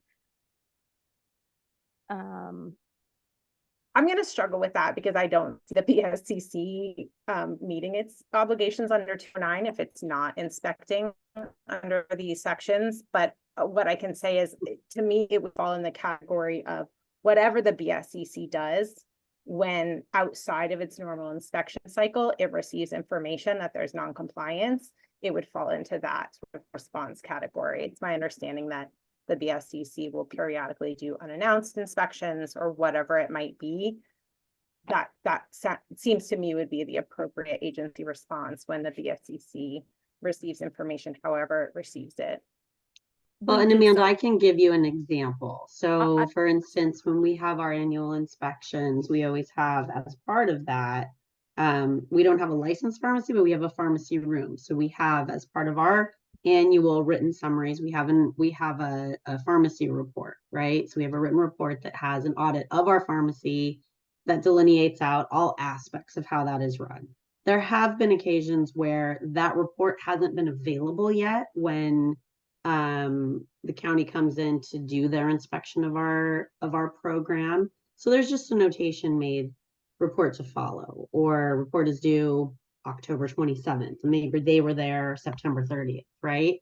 So any reports that should be part of it, I agree with Meredith. It's an annual piece of it and it should all be complete. So if there's something done at that time, it's appropriate in my brain to have it be noted, report to follower, you know what I mean? But it doesn't mean that you're not going to actually receive that in hand at some point. Does that make sense?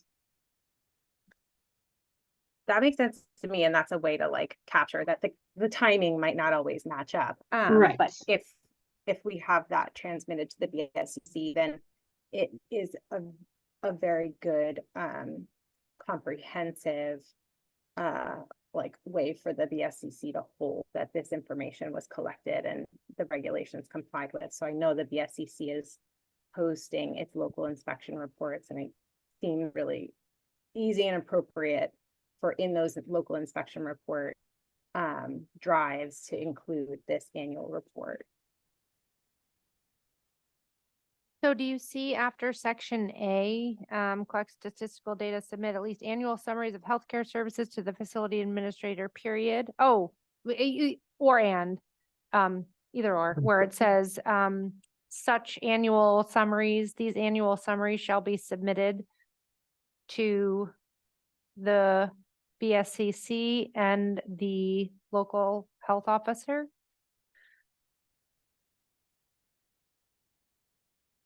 I think that works. I just want it to include the report under B2, which is the annual written report on the services. The annual summaries, and let's see here. Because it looks to me like that should be addressing, like Dr. Aguayo was saying, and you were sharing when you've identified deficiencies, what the plan is, et cetera, or what the recommendations might be. So or you could have like, I don't know if it's section D or under B, instead of having the annual summaries, it could say, all summaries and assessments required in this section shall be submitted to the BSCC on an annual basis. And I mean, we can start there and then begin by calling out the annual summary. Yes, I think that works. And so we can futz around with the language a little bit.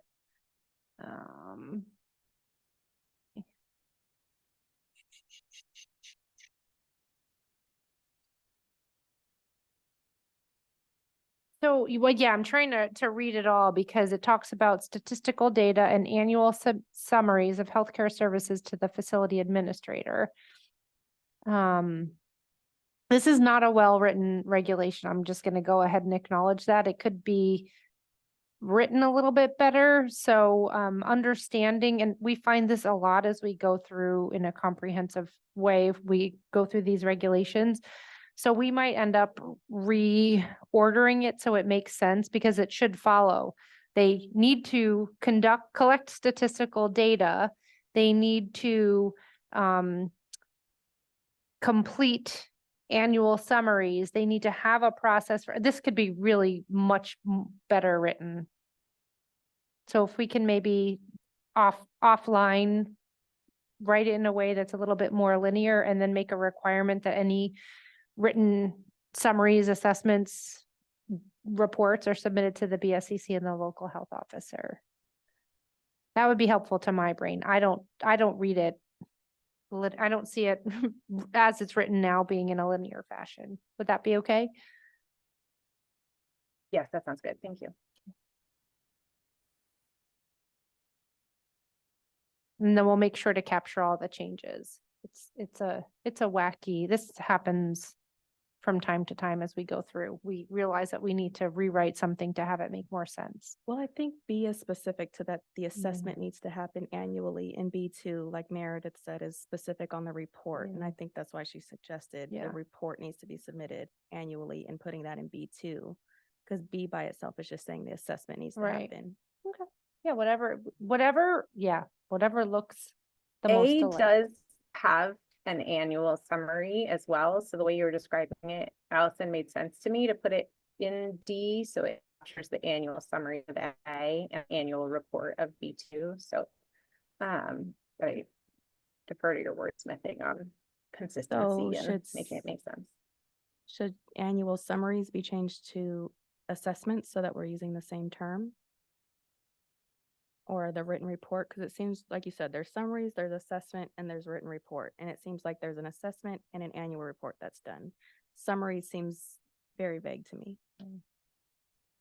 So I can speak from my own personal experience with this, and I think that calling it an annual summary report would be appropriate because, again, just using my experience as an example, we have a couple of different ways that we do this, right? We have a CQI committee, continuous quality improvement. So we're identifying on a daily, weekly, monthly, quarterly basis if there are things coming up that are deficient with the way that our program is run.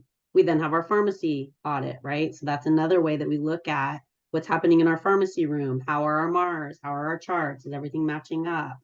And then we also have data that we collect. So this all is fed into a summary report at the end of the year. So I think if, I can't hold other facilities to my same standard because I don't know how they do things, but I think that if you have all of these key areas and at the end of, annually, as it states here, if there's an annual report that summarizes all of this stuff, I think that would be appropriate. With attachments maybe. But letting facilities figure their own process into this regulation. Does that make sense? So would B2, would it be more appropriate to replace written report with summaries? Or replace summaries in A with written report?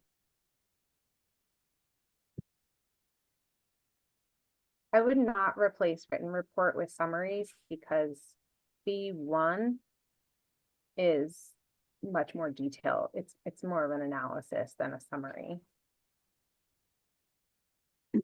Okay. I'll leave everything as is.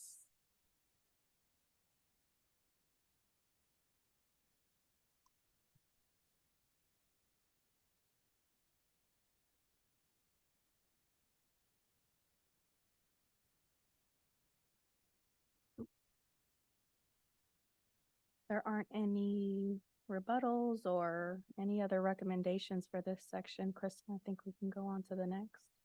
Okay.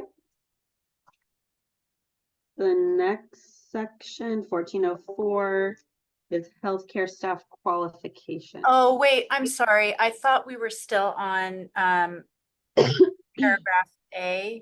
I'm sorry. I didn't respond. I had a suggestion for B. If we could put Oh, you're on mute. Who's talking? If we could put in the behavioral mental health director in subsection B, And then I also had a suggestion, which I just put in the chat, for policy and procedures. This would be specific to SYTF youth. But currently there is a gap between identified needs of a youth in an IRP and then services that are available in an SYTF facility. And some of those needs can be met through evidence-based programming that's offered by probation, but some of those are very specific to youth, like treatment for PTSD, for example, that might call for certain specialized mental health treatment. And the idea of this proposed language is just for those services for which it's appropriate to have a specialized service provider or specialized mental health provider, that any deficiencies in providing those services are also tracked in a similar manner.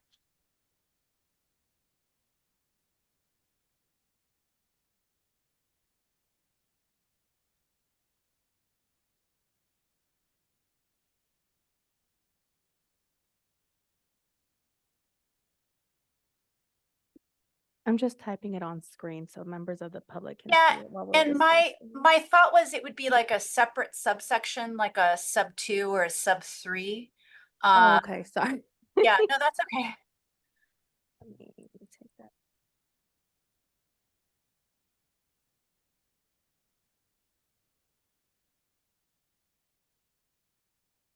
I'll put it down as number 3 for now. We can just move it around or after we discuss that.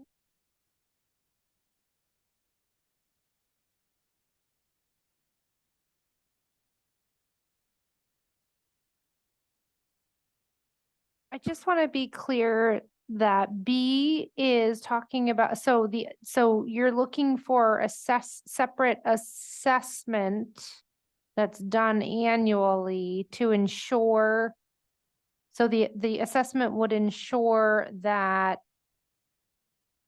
SYTF youth with the IRP, their needs are being met. I just want to kind of make sure it meets that audit, the requirement for audit and assessment and monitoring. So you want a separate one for the IRPs.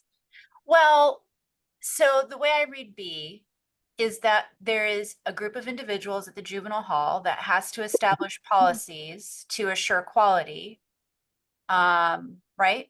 And then B1 is policy and procedures that identify a process for correcting deficiencies that are identified in those 4 areas.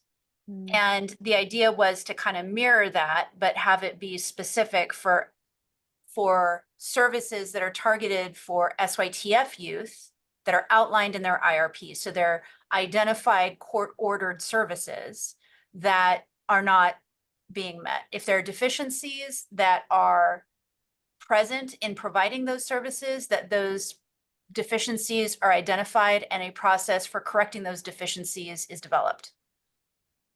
So I just want to revisit that and just, again, I'm not sure I'm quite following it either. So the IRPs are set in court. So these are things that probation staff are working on with youth, and then the judge signs off on the IRP. It's reviewed every 6 months in court, and there are certain parameters set around that, right?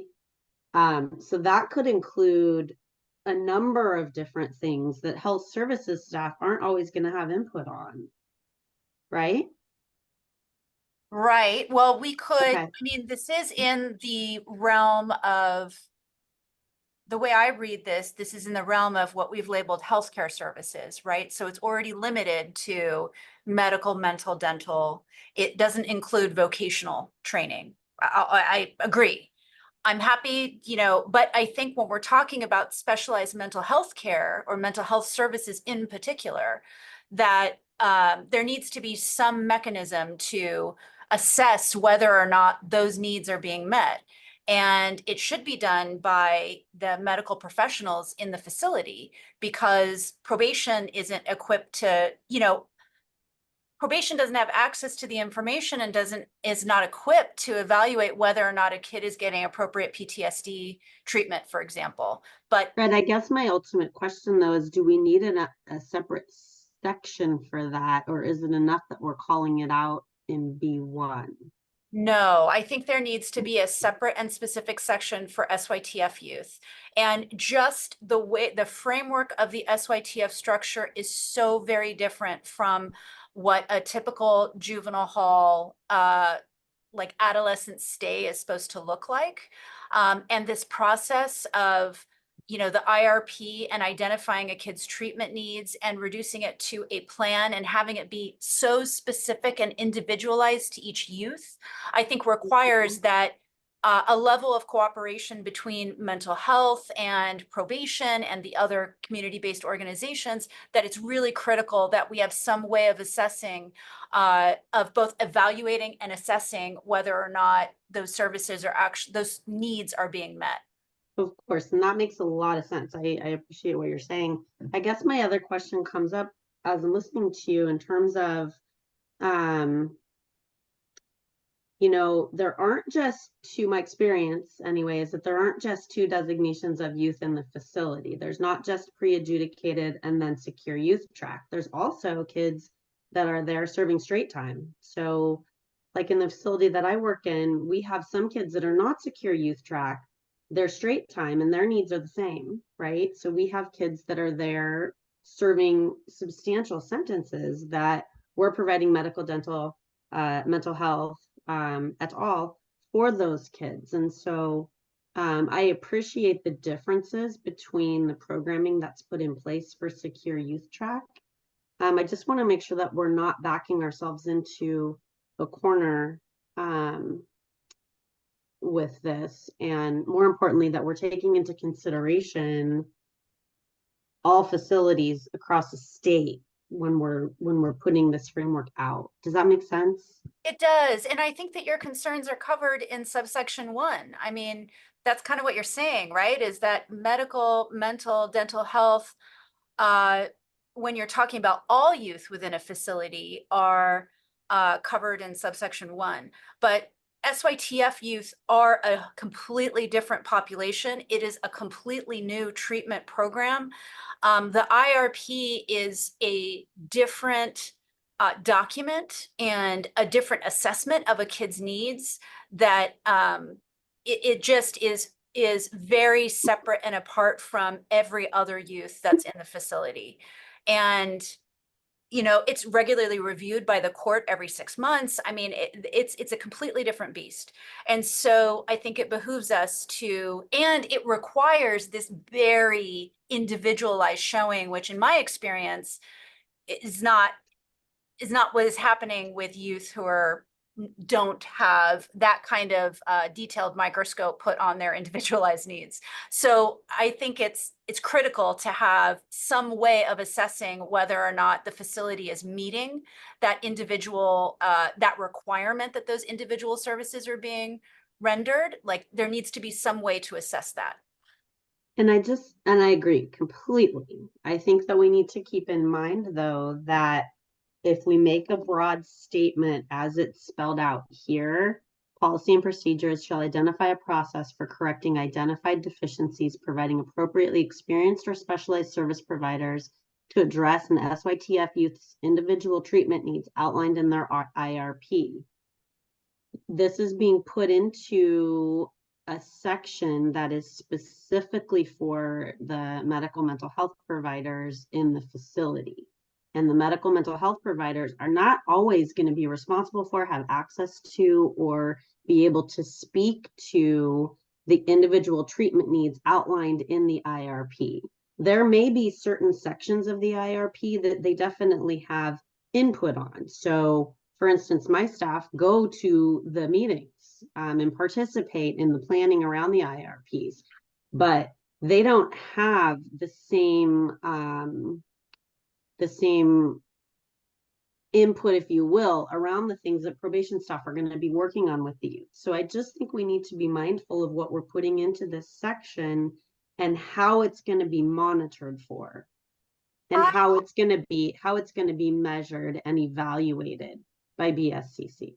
Yeah, I just want, okay, so part of my concern actually is the way that you've described mental health's role in an SYTF. And that's kind of what I'm getting at, is what you've said is, mental health might not be able to speak to any of these individual needs in the IRP, and that's precisely the problem.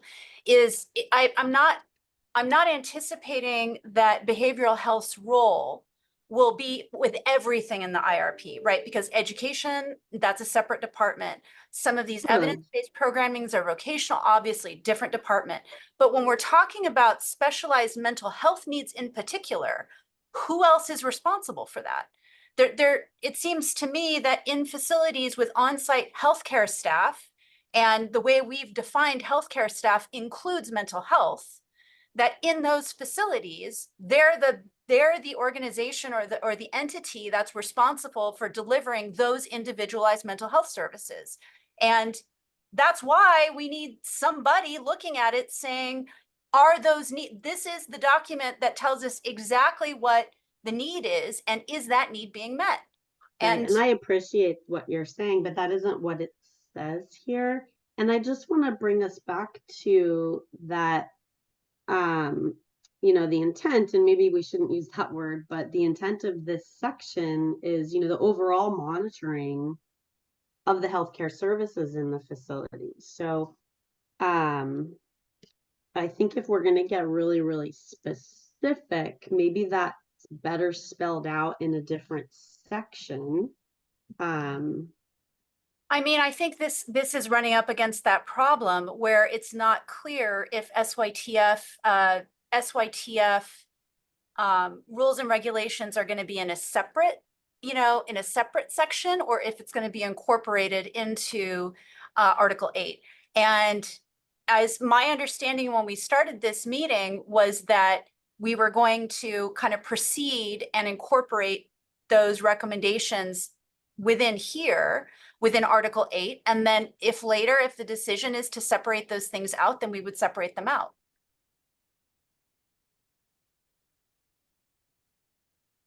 Yes. Yes, and at the risk of repeating and, trying to focus again, this isn't oh my heavens, this doesn't belong anywhere in regulation. This regulation is intended for the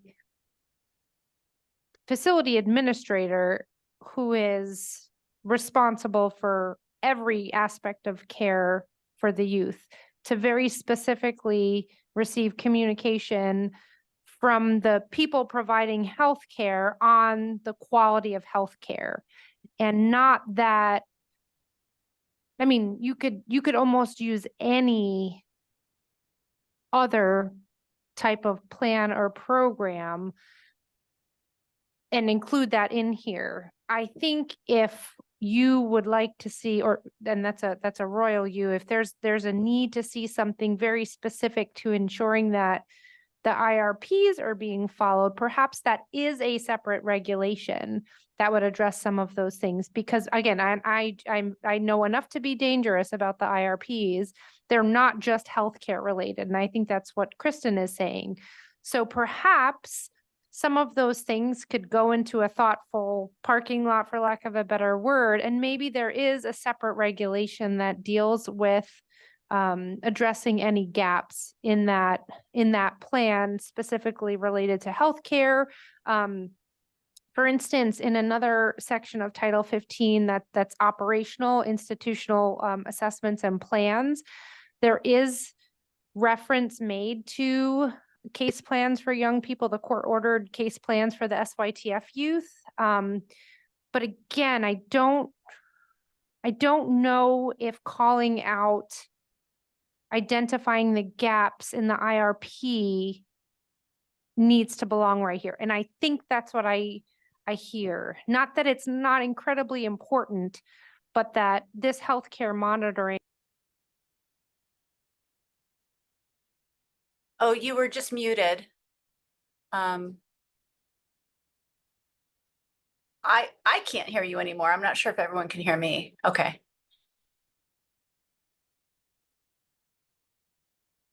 No.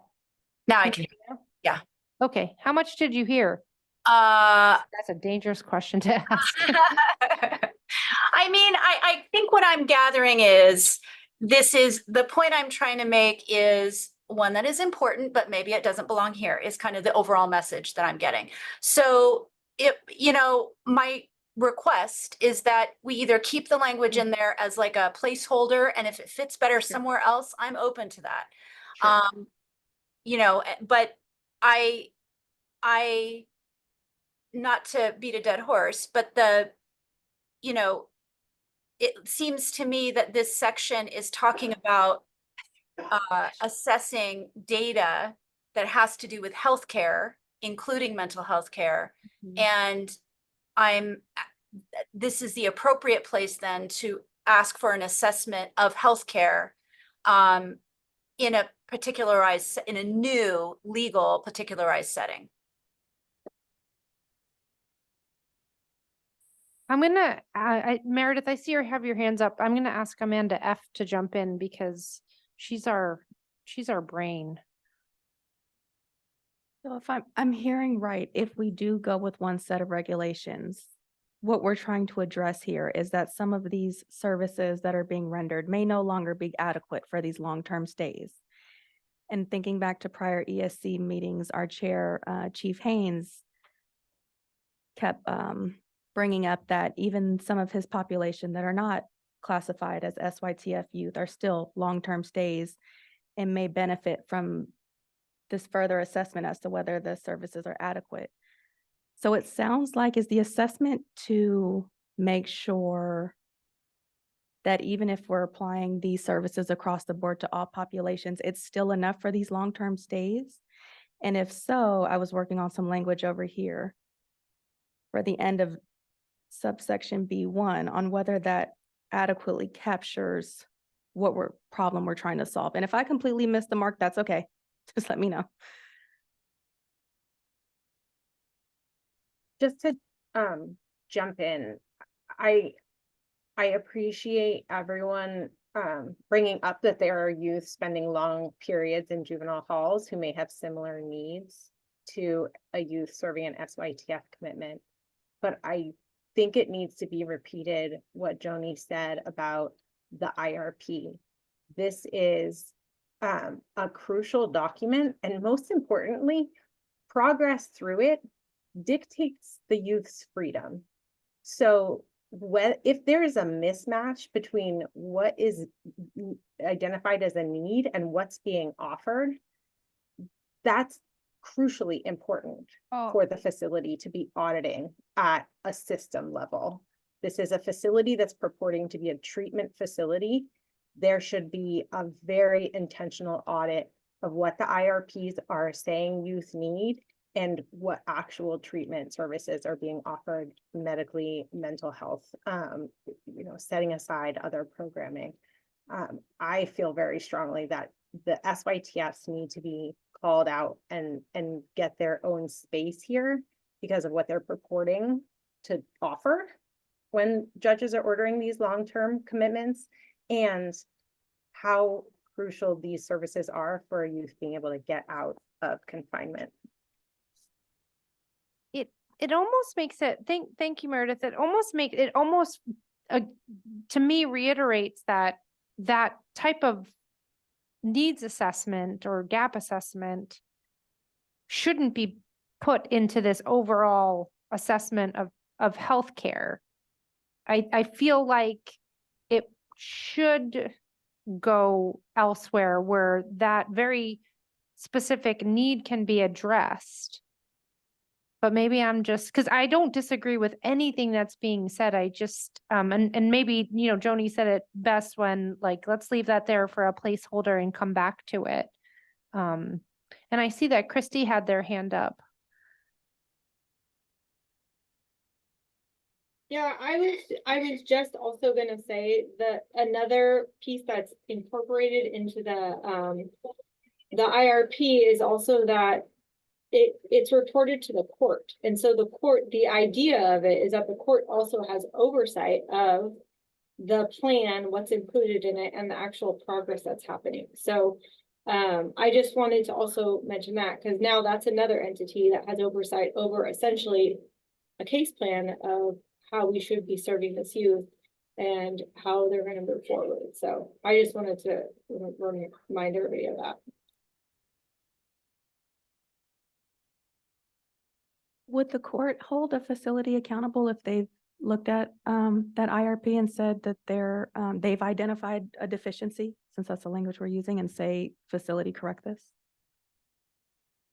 Well, Is that how that works? Well, they do, I mean, the court does a progress review every 6 months. I mean, and maybe this, and I see Dr. Arguello, I'm so sorry if I'm pronouncing your name wrong.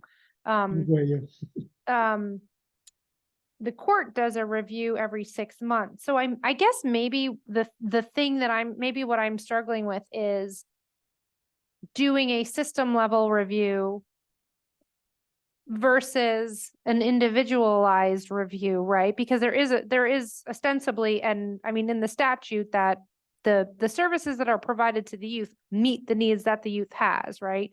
And I don't know if that's exactly the only place that 6 month court review, but should that system, are we looking for, I mean, there has to be an individualized review, again, to make sure the youth are receiving their needs. And then B, is it appropriate to have a system review? Like, would it show that youth with these kind of needs are not getting these types of services? And I don't know if that's the intent that we're looking for. And again, where it belongs. So Yeah, I'll pass. I think that it is important that there is a system review. This subsection is a review conducted by people with expertise in that area. And that's why I was suggesting that we include the behavioral mental health director, who's responsible for the behavioral mental health policies, right? Somebody at the facility who is responsible for providing these individualized services should be looking at, well, at this point, I'm kind of repeating myself. So I think we kind of get the idea of it. And like I said, I'm open to having it be somewhere else as its own standalone article. I think that's fine, its own section. To me, if we're including SYTF or looking at these sections with an eye also towards SYTF commitments, that's why I suggested that language here. But I'm happy to leave it as a placeholder and we can come back to it and see if there's a better place for it. I'm open to doing that.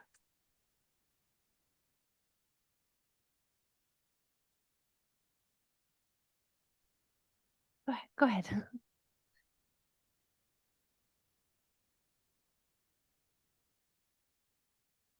Well, I was going to mention that this is extremely important. Would it be possible for this team to get input from the ESC Secure Youth Treatment Facilities Subcommittee in how to address? I know that there is being considered to extract all the SYTF items and have it in separately, but even something like this that we think should be included in this document, would it be possible to get their input in our thinking of why this is so important to have in this section?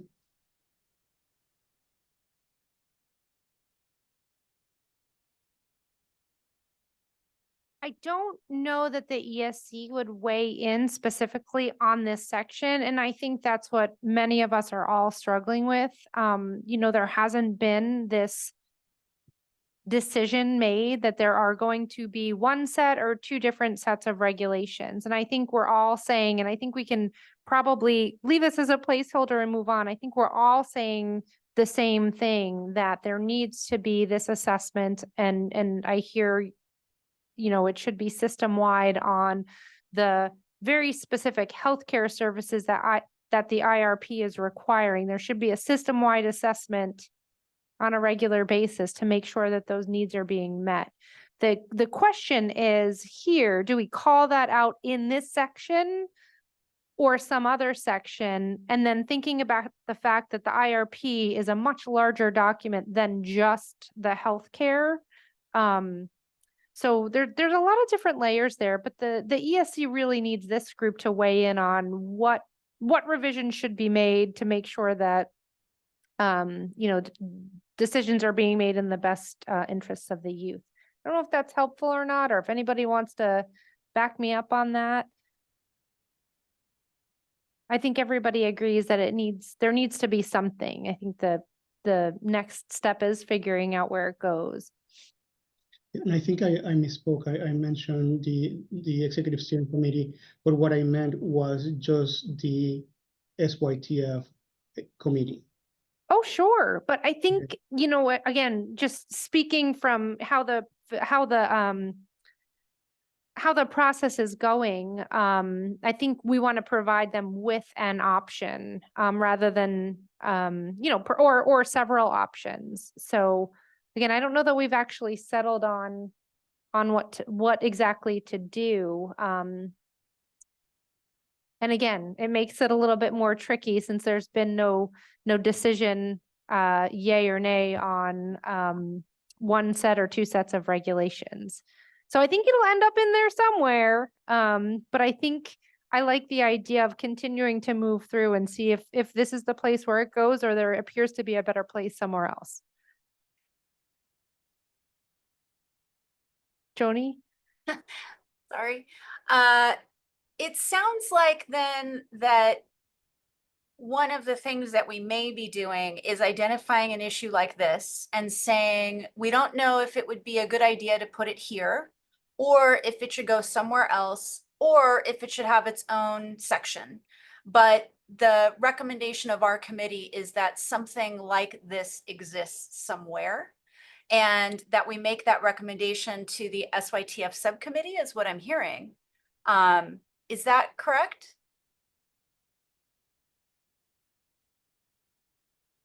That would be my recommendation, yes.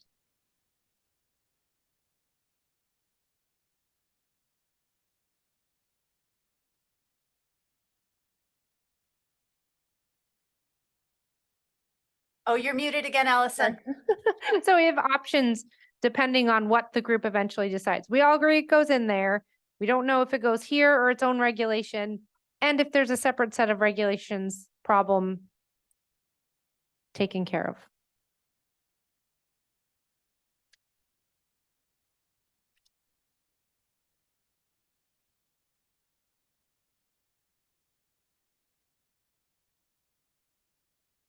Does that sound about right?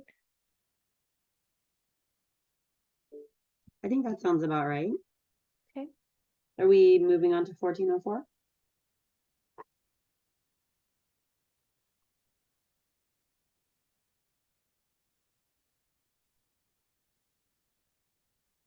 If there aren't any objections, I'll go ahead and scroll down the page. Okay.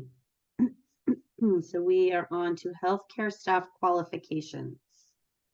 I had a quick question. I'm just curious if I might have missed it, but if there's like a set time that we're going to start public comments for the second time. Yeah, we'll make sure to save time at the end of the meeting for that, and so we can have a wrap up. So usually we try to wrap up around a half an hour before. Yeah, thanks for the reminder. That's helpful to let everybody know. We'll end a little bit earlier than our scheduled time so we can allow for public comment. Okay, sounds good. Thank you.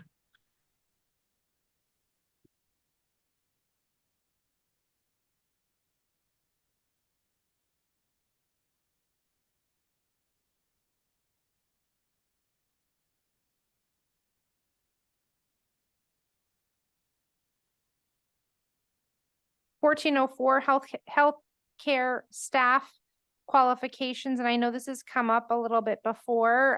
Again, the health administrator developing the education and experience requirements consistent with community standards, understanding and the needs and the understanding of the facility population, taking into consideration cultural awareness and linguistic competence. This might be a place where some of the discussion came up earlier about, trauma-informed care. There's that broad word in there, needs. So this might be a place where, that kind of feedback would have a natural place.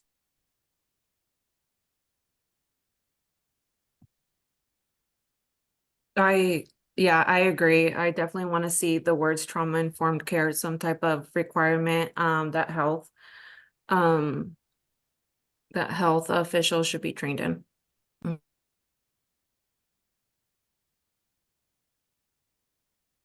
And we could even add cultural awareness, linguistic competence, and trauma-informed care.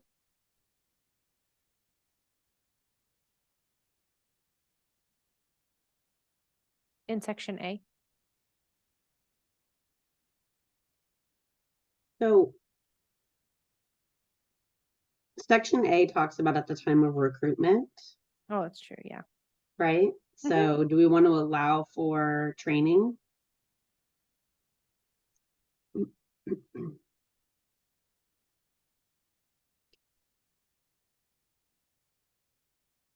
you mean add training to? Instead of them already having that experience, that they could be hired and then trained, because, I mean, before I started with the state, I didn't have a lot of trauma-informed training. Right. And I think as someone who has been deep into recruitments over the last 4 years, with staffing crises, that I think we lock people out, and we lock ourselves out of certain staff if we require that they come in with a certain training that we may be able to provide to them, right? I see what you're saying. Yeah. Amanda, why? Yeah, I think the training portion on trauma-informed care and any other training could go in a different section, because what we're talking about is purely qualifications. And at the time of recruitment is different. And, from a county entity standpoint, all of our all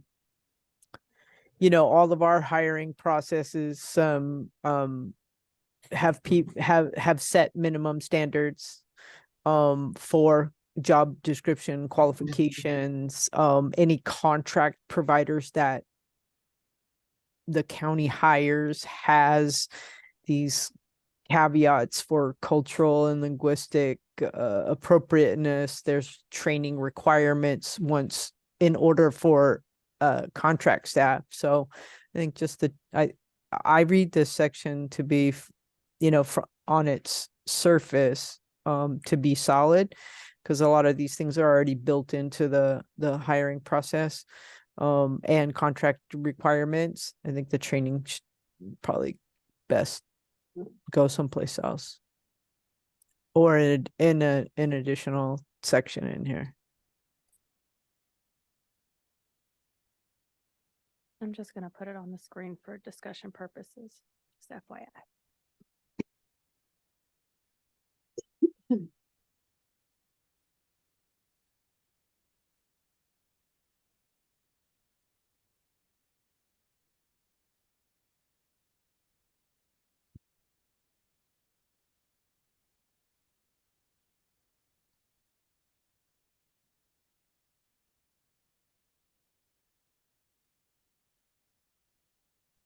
I have no other issue. I have no issue with the section. Joni? Just on subsection B, a lot of these kind of sections do not include the behavioral mental health director, and I'm not sure why.